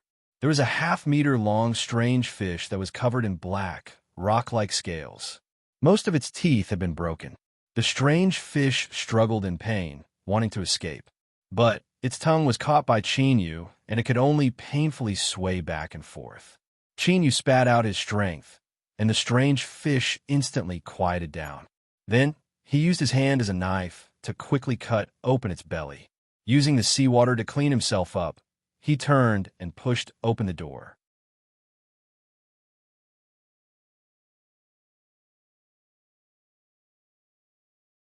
Chapter 8:12. After eating another delicious meal of fish rice, Chinyu patted his belly, feeling that he hadn't lost out too much. At least these two women were finally of some use. Thinking about having a good cook on the vast sea, it was a very enjoyable thing. After cleaning and arranging the dishes, Shuiya hesitated for a moment. She walked over to Chinyu's side and looked at her sleeping big sister. She whispered, "Big brother Chin, my big sister just woke up and she's still a bit unconscious. If there's anything wrong with her, please don't take offense." Chinyu shook his head. "No." He glanced at Shuiya and then walked to a corner. He closed his eyes and began to meditate.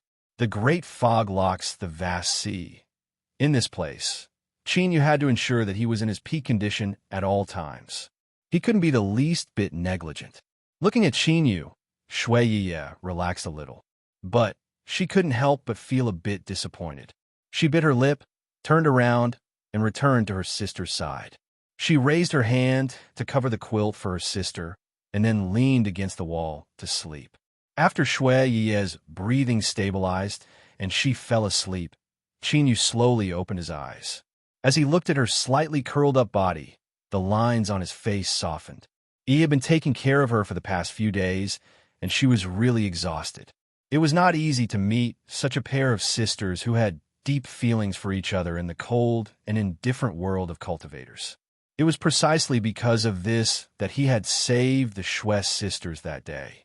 Of course, one of the reasons was that the Shues sisters were extremely beautiful. When a male faced a female that could attract him, he would always become impulsive, and it was very easy for him to cross the line of reason. Chinyu didn't deny this, but that was all. He had no other thoughts towards the Shues sisters. After eating fish meat for 7 consecutive days, Clearwood Chingching's condition finally stabilized. Her severe injuries began to recover. Chinyu glanced at the bowl in front of him. After thinking for a moment, he quickly wiped the bowl clean and swallowed it. It was not that he was picky, but after eating the same thing for 7 consecutive days, no matter how delicious it was, he had lost his appetite. "I'll go out and take a look." After saying this, he got up and left. He closed the door and narrowed his eyes as he looked around. A helpless look crossed his face. He still hadn't found anything. Were they going to be trapped here forever? If things continued like this, there was no way he could make it to the Beast Trainer Alliance Grand Competition. Thinking of this, Chinyu subconsciously frowned, a thoughtful look in his eyes. After a long time, he let out a long breath and made a decision in his heart. 3 days. He would have to wait for another 3 days at most. If he still couldn't find a way to leave the fog, he would have to take the risk. But things always changed more suddenly than planned.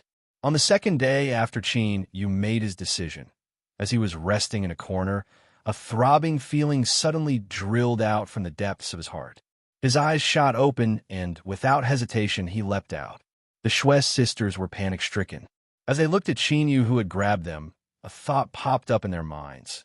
After enduring for so long, he finally couldn't hold back any longer, but this thought only lasted for a very short time. With a roar, the drifting house that was pieced together was thrown high and then disintegrated in midair. Walala, fragments continued to fall into the sea. Chinyu stomped down, and a thick wooden beam howled out, smashing into a shadow that had leapt out from the sea. Amidst the pained howls, the black figure fell into the sea at an even faster speed, along with a large number of broken scales. In the next moment, the sea that it fell into began to violently tumble about like boiling water. Massive amounts of blood gushed out, dyeing the seawater red. "Ah!" The Shues sisters cried out in alarm. They covered their mouths, panic on their faces. They had already clearly seen that the black shadow that attacked them just now was the strange fish they had been eating these past days. However, that strange fish was 7 or 8 meters long, and what left them even more horrified was that there were many more similar fish in the sea. After the strange fish that Chinyu had struck into the sea was injured, it had been divided up and eaten by its companions. Although there was seawater separating them, The Shui sisters could still clearly feel the icy cold eyes of the sea locking onto them, as if they were delicious food. This sort of gaze made them feel as if they had fallen into an icy lake. They subconsciously drew closer to Chinyu, their two soft bodies nearly touching him. Feeling the faint contact and friction on his back, Chinyu found it hard to form any sort of romantic feeling in his heart. As he looked at the rapidly passing black shadow beneath the tumbling seawater, his lips curved up in a bitter smile. As he thought, sooner or later he would have to pay the price. After eating fish meat for almost 10 days, his retribution was about to arrive. If he were alone, then even if there were many strange fish, it wouldn't be difficult for him to escape.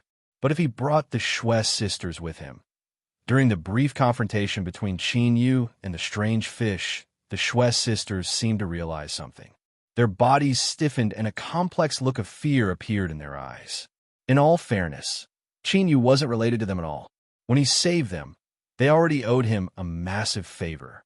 They had no reason or qualifications to ask him to continue helping them. In other words, even if Chinyu let go now and left, he wouldn't need to be criticized by anyone. Be that as it may, even ants would try to live, let alone humans. Shuya suddenly leaned over to Chinyu's ear, her face flushing red. Big brother Chin, if we sisters can survive this time, I am willing to serve you for the rest of my life. Shui Qingqing was stunned. She looked at her arrogant little sister. Her lips moved, but she couldn't say a single word. In this current situation, besides this point, they had no other bargaining chip they could use to move Chinyu. In the face of death, everything else had to fall back. Shui Qingqing clenched her teeth. Big brother Chin, I'm also willing to offer myself to you, but please don't touch my little sister. Chinyu, he was so angry that even the roots of his teeth hurt. At this time, he really wanted to ask, just who gave you the confidence to think that in this situation, you would still think that I would let my sperm get to my head? And most importantly, which part of him, Chin, looked like a perverted demon who took advantage of others? Too far. At this time, Shui Qingqing reached out a hand and pulled back the black veil covering her face. As Chinyu saw her, he was momentarily distracted. That's right, in this grim situation, it wasn't an exaggeration to say that he was hanging on the line between life and death. Yet his mind had wandered for a moment. It was hard to describe Shui Qingqing's beauty. If one looked at her facial features alone, they could only be considered ordinary. But when combined together, there was an inconceivable change. In Chinyu's life, he had seen many beautiful women. For instance, Yun Dai, who was standing beside him, as well as the flirtatious and charming Dorlice. But none of them could compare with Shui Qingqing's beauty. She was like a hazy moon hidden behind the clouds, leaving one's imagination running wild. With just a single glance, he could see all the beauty in her. Moreover, Chinyu could faintly feel a trace of familiarity. Ah, she looked so similar to big sister Purple Moon. Within his soul space, Mei Mei's voice echoed out. Chinyu regained his composure. No wonder he felt a sense of familiarity. When he first saw Shui Qingqing, he hadn't been able to respond. Now that he looked at her again, there were indeed many familiar places on her face. If it weren't for Mei Mei's reminder, then even if Shui Qingqing and Purple Moon stood together, Chinyu wouldn't have thought that they looked alike. But once this was pointed out, he would feel that they looked alike in every way. If he looked at them for a while longer, he would feel that they were carved from the same mold. This feeling was extremely strange. The strange fish in the sea didn't give Chinyu any more time to feel strange. In the moment that Chinyu was distracted, they had already seized the opportunity. Then, without hesitation, the strange fish attacked. Bang! As far as the eye could see, all of the seawater exploded. At least several hundred giant strange fish leapt out from the surface. They didn't rush forwards to engage in melee combat. Instead, they opened their mouths and spat out black energy. All of the black energy gathered together. Then, endless seawater rose up and was sucked into the black energy. Soon, a pitch-black super strange fish made of seawater appeared in front of him. Its body surpassed 1,000 meters. Its scales covered its surface, and a horn jutted out from its head, making it look even more fierce and ferocious. Roar! The strange fish reared back its head and roared. Chinyu stuffily coughed, his complexion paling. The sharp syllables were like sharp needles that penetrated every pore. They pierced through his eardrums and drilled into his brain, constantly stirring. Behind him, the Shui family sisters fainted in less than a second, their bodies twitching. Chinyu frowned. To him, a sound wave attack couldn't cause too much damage. But to the Shui family sisters, it was difficult to withstand. If this continued, the two of them would soon become two cold corpses. Chinyu took a deep breath. The two hearts in his chest began to vigorously beat. He opened his mouth and roared. Roar! It was like the heavens were falling and the earth was sinking in. Endless ancient and wild energy surged out, instantly suppressing even the tumbling sea. Across from him, the giant fish formed from seawater froze. A trace of astonishment and fear flashed in its giant eyes. But soon, the fear vanished, replaced by a burning heat.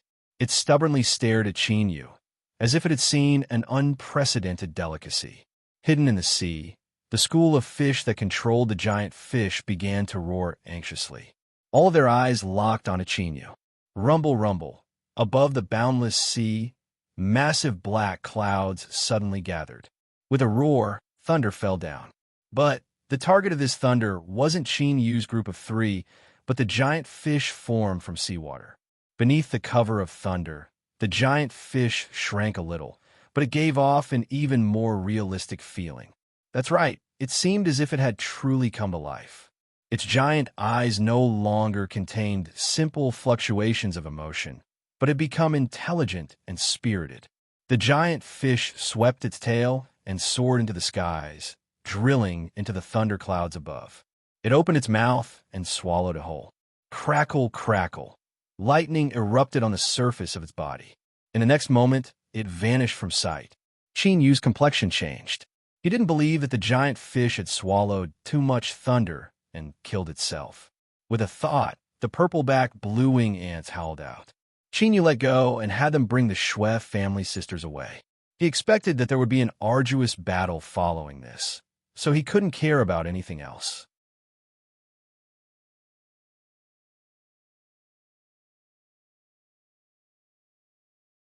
Chapter 8:13. Bang! With a loud explosion, the seawater beneath him caved in, forming the shape of a giant bowl. Chinyu stormed backwards. Lightning spread out from his arms, wreaking havoc over his body. Across from him, the super strange fish appeared. But it was only a blurry outline like a faint shadow. Its mouth twisted and deformed after being punched. But what left Chinyu's heart sinking was that it instantly returned to normal, as if it hadn't been severely wounded at all. With a loud roar, the super strange fish vanished once more.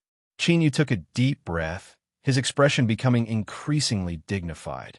But this time, the super strange fish didn't immediately attack. It seemed to be looking for a flaw in Chinyu's body. The air nearly froze over.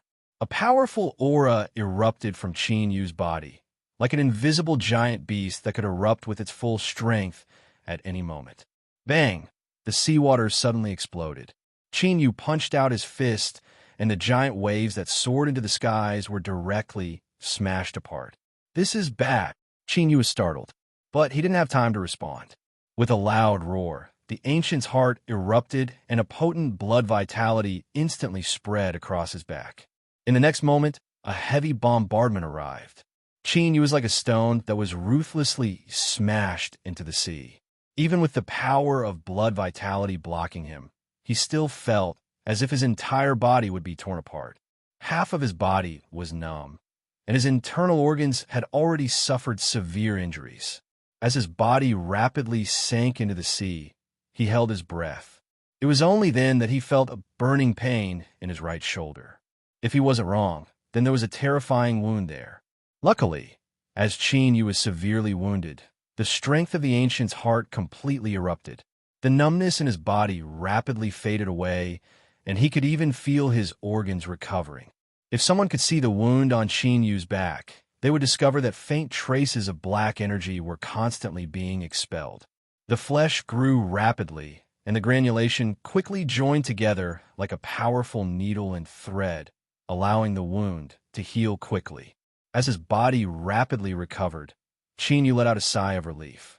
He swept his eyes around the pitch-black seawater and suddenly found the key to breaking out of this situation. After the super strange fish swallowed the thundercloud, it had turned invisible. Its strength was tyrannical, but the key point wasn't its body from the very start. As long as he could eliminate the school of strange fish hidden in the seawater, the super strange fish would collapse and dissipate. Yes, that was it. Chinyu stepped forwards. The seawater withstood the force and exploded, propelling him forwards like a cannonball. He pierced through the seawater, forming a straight channel. Although his divine sense couldn't travel too far away from his body, it was enough to lock onto his life aura at close range. Moreover, the excited fish weren't hiding themselves at all. To Chinyu, they were like blazing torches in the darkness. Found you. Chinyu lifted a hand and thrust it forwards. A wild strength erupted, and the seawater began to boil, covering a large number of strange fish. Chinyu didn't hold anything back in this fist. He had already activated the strength of the ancient's heart. It was like a bomb had been detonated in the deep sea. In the blink of an eye, more than 10 strange fish were torn to shreds. Large chunks of flesh and blood dyed the seawater red.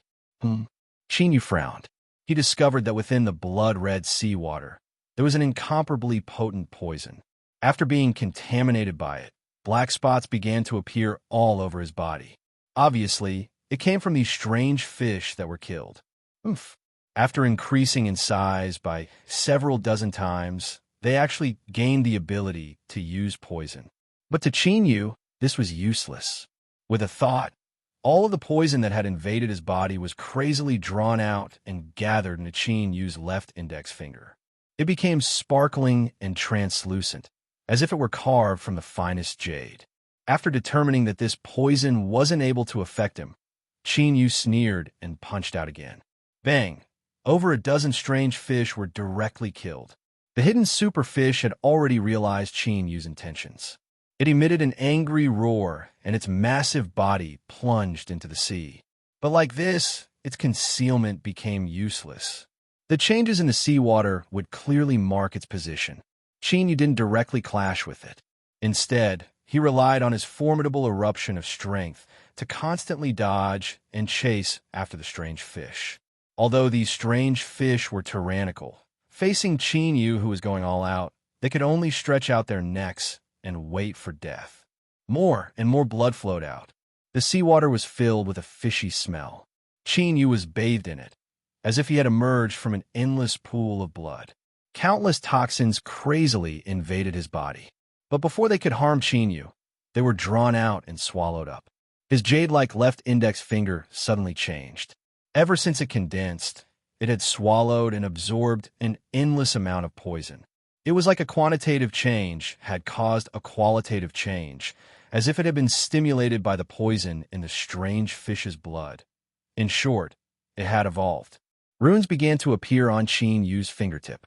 They seemed to have a mind of their own. After adapting to their new existence, they opened their mouths. Bang, bang. Each of these runes was like a black hole. They released a formidable swallowing strength that targeted at poison. The situation immediately changed. It was no longer the poison in the seawater that was crazily invading Chinyu's body.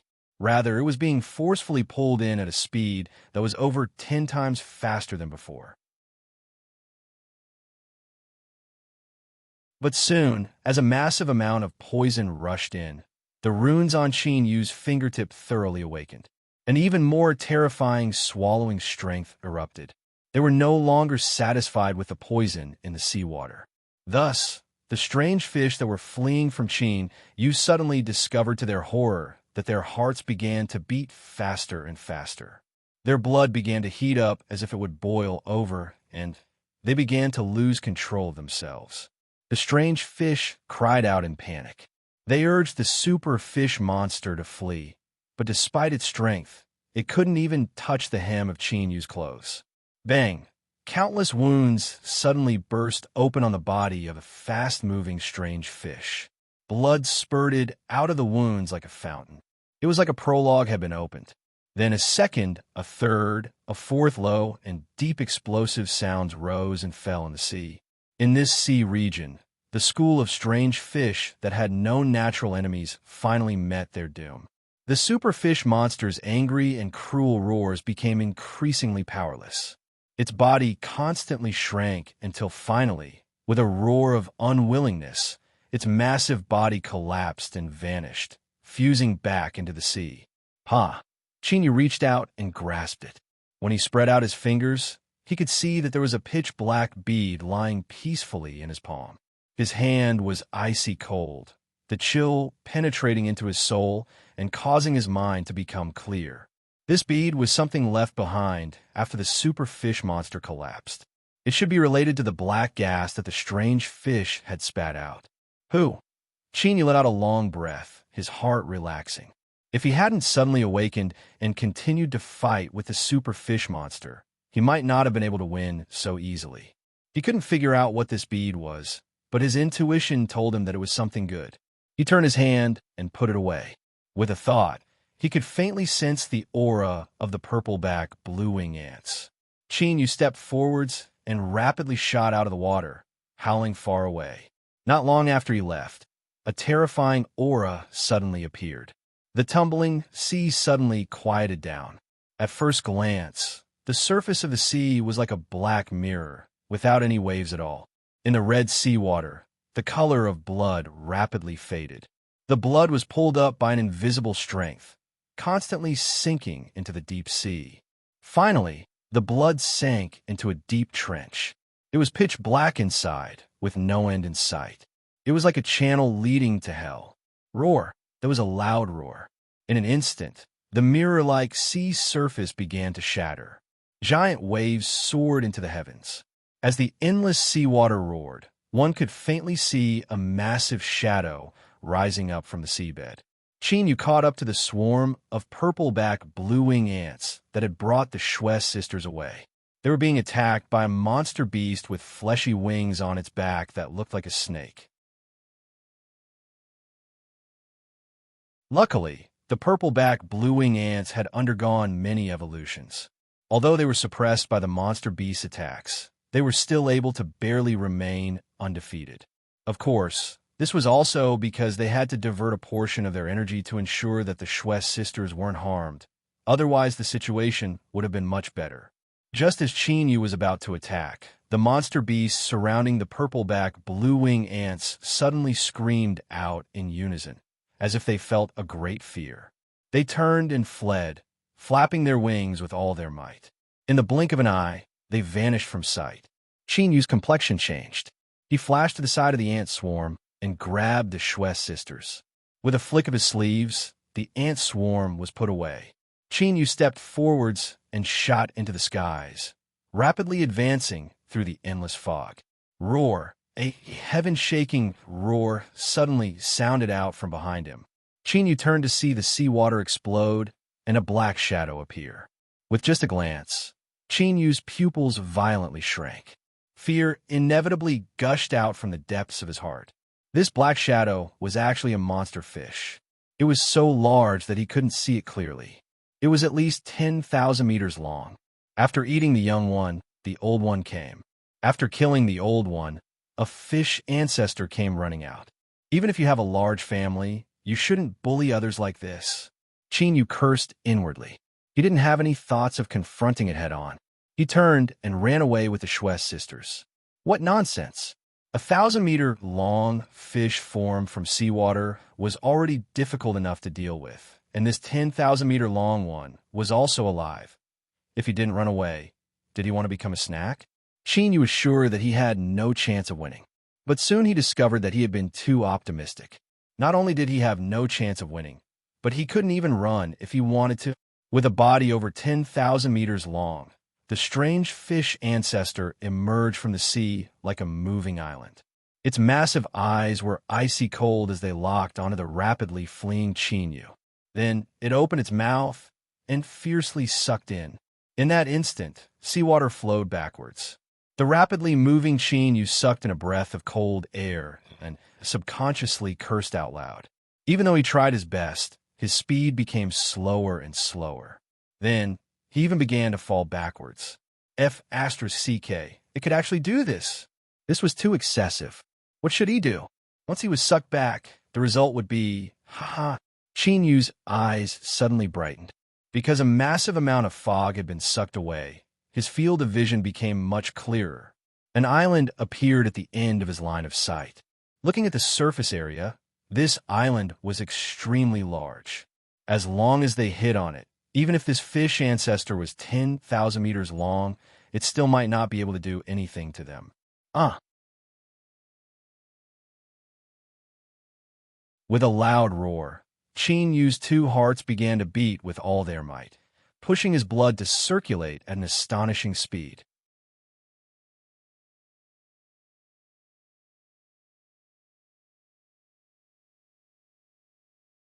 Chapter 8:14. As the island came closer and closer, Chinyu could even clearly see the lush, ancient trees that covered its surface. A happy smile lit up his lips. But this time, Chinyu's heart shrank. A trace of fear erupted from the depths of his heart. Behind him, half of its body was submerged in the sea. The cold eyes of the strange fish ancestor were locked onto Chinyu. It suddenly roared. All of the fog and seawater that it sucked into its mouth shot out at an even faster speed, instantly forming a column of impact that crashed down on Chinyu. All of Chinyu's muscles instantly tensed up. He roared out loud and threw the Shui sisters far into the island.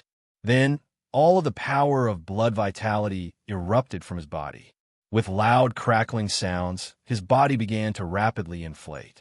He couldn't avoid this strike and could only forcefully resist it. Since that was the case, Chinyu didn't dare to hold anything back. Even though he knew that revealing his ancient body would likely bring him great trouble, he couldn't care less about it. But just as his body began to expand, an invisible strength appeared, instantly descending upon his body and interrupting his transformation. It was the ancient's consciousness. Chinyu revealed a startled expression. He didn't know what the ancient was planning to do, but if he didn't transform into his ancient body, then he would die without a doubt. Shua, the strength of the ancient's consciousness retreated. Even so, it was too late for him to transform again. At this critical moment, Chinyu felt the entire space around him shake. Then, an incomparably massive claw stretched out from the island and slammed down at the column of water. Bang! There was a heaven-shaking explosion. Chinyu was sent flying backwards. His eyes widened, his face stunned. The giant claw didn't move at all. It smashed apart the column of water, and then, without stopping, it pressed down on the strange fish ancestor in the sea. The entire sea seemed to be turned upside down.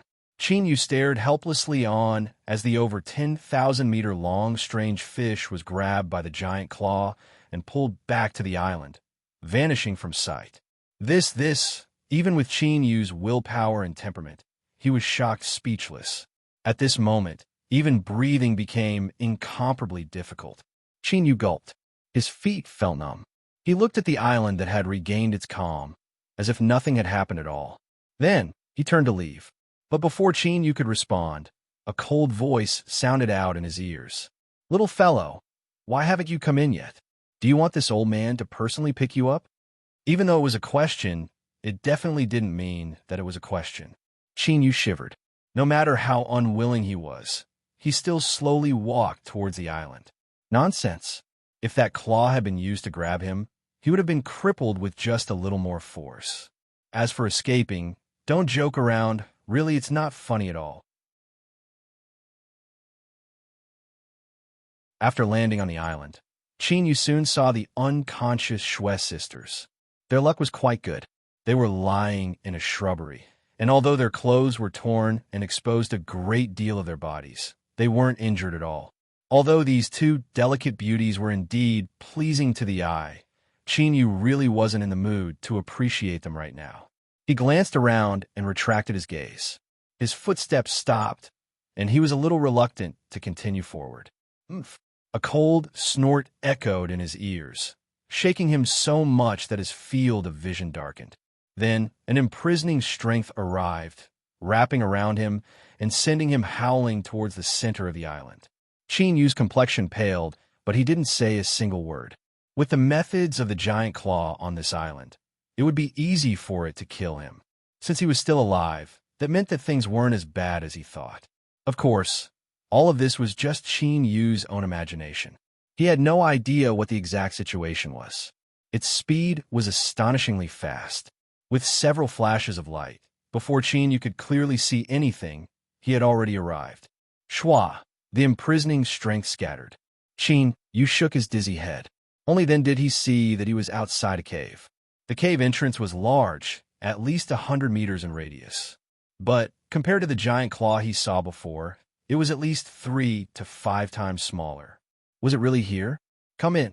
A deep and low voice echoed out from the cave.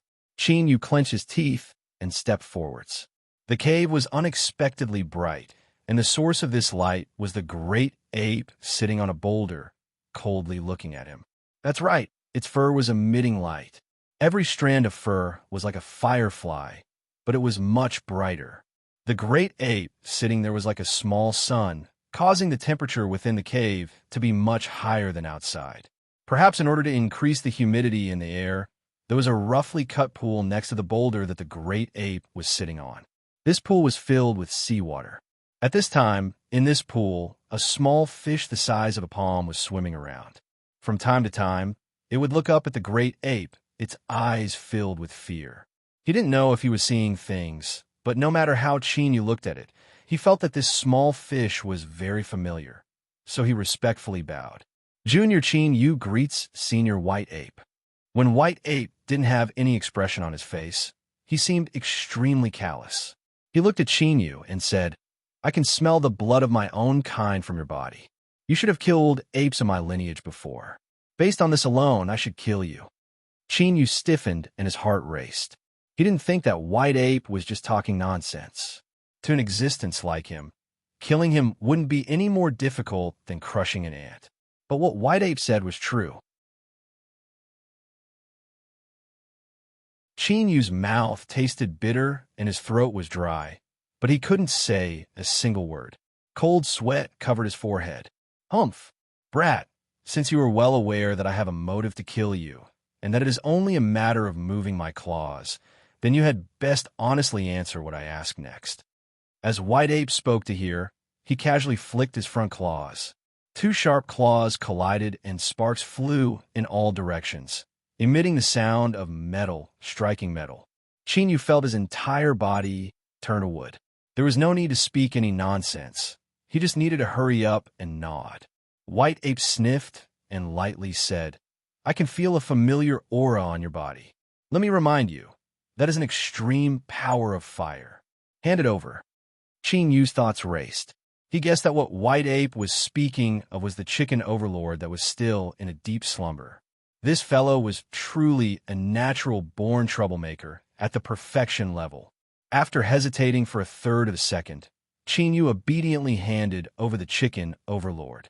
As for resisting, it was the same as before. Don't joke around. White Ape's eyes focused on the chicken overlord.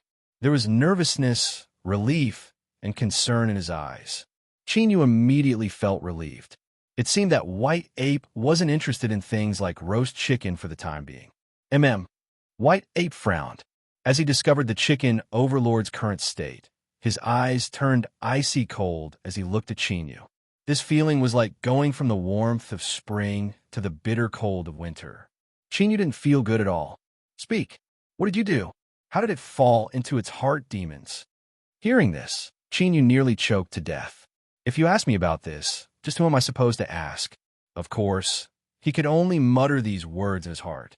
If he really said them out loud, Qin Yu still hadn't lived long enough. Reporting to Senior White Ape, the situation is like this. There was no need to worry about whether or not it was shameful. At this time, he had to say what he wanted to say. Thus, White Ape's complexion soon changed. He paled as he looked at the chicken overlord that was snoring away on the ground, as well as its hard lower body. Qin, you could clearly see in its eyes that it hated iron for not becoming steel, as well as the complex emotions of wanting to strangle it to death. Qin, you felt shameful, but White Ape felt even more shameful. Although they were of different races, in a way, after the chicken overlord obtained its inheritance, it could also be considered its junior. The awe-inspiring prestige of its seniors, the pride of their lives, had been completely ruined by this little bastard. There was an awkward silence. White Ape took a deep breath. When he looked at the chicken overlord once more, he didn't have the previous warmth and joy. Instead, his eyes were filled with the callousness of a blizzard. If it's in such a state, why did you bring it here? Qin Yu respectfully said, "This junior heard that in the Beast Trainer Alliance, there's a treasure called the Ice Soul Jade Bed.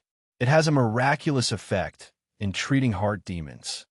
Then, he spoke of how he had joined the Beast Trainer Alliance Grand Competition. White Ape's expression relaxed a little. As he looked at Qin Yu, there was a bit more warmth in his eyes. Thinking for a moment, he asked, "Are you a beast trainer?" Qin Yu nodded. White Ape shook his head. "I really didn't see that." Without waiting for Qin Yu to feel awkward, he continued to say, "I also know a little about the Ice Soul Jade Bed. Perhaps it will be useful. You can go participate in the grand competition and leave this bastard here. I will stabilize its condition and give it some more tempering so that it doesn't lose face when it goes out in the future." With just these words, Qin Yu could feel the deep cruelty of the autumn wind sweeping away fallen leaves.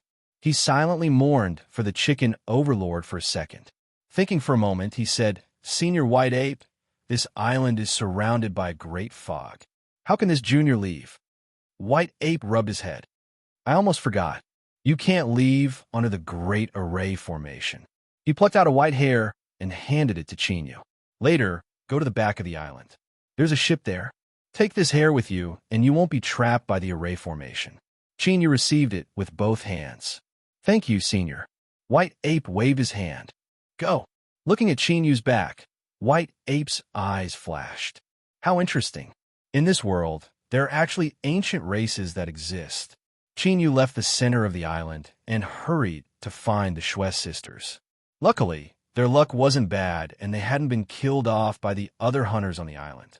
Holding one in each hand, Qin Yu determined his bearings and then hurried towards where White Ape had said the ship was located. This island was extremely large, and ancient trees blotted out the skies. As he passed through, Qin Yu could faintly feel a terrifying aura around him. Perhaps it was because Qin Yu had White Ape's hair on him, but in the eyes of these hidden vicious creatures, he was the same as someone with a pass token. They only glanced at him before retreating. His journey was smooth. When Qin Yu crossed the island and arrived at the other side near the sea, he put down the Shui sisters and looked back at the boundless mountain forest. He subconsciously wiped the beads of sweat from his forehead. Qin Yu was certain that if he didn't have White Ape's hair with him, wanting to safely cross the island was simply the ravings of an idiot. With a low groan, Shui Yi woke up. Her complexion changed, but after she saw her surroundings and Qin Yu, she calmed down a little. "Big brother Qin." Shui Yi's shout seemed to have affected the injuries in her body. Her face, which was already pale, became even paler with a grunt. Qin Yu turned and said, "You're awake." Shui Yi nodded. Then she panicked. "My big sister, she..." Qin Yu furrowed his eyebrows. "Take care of yourself first.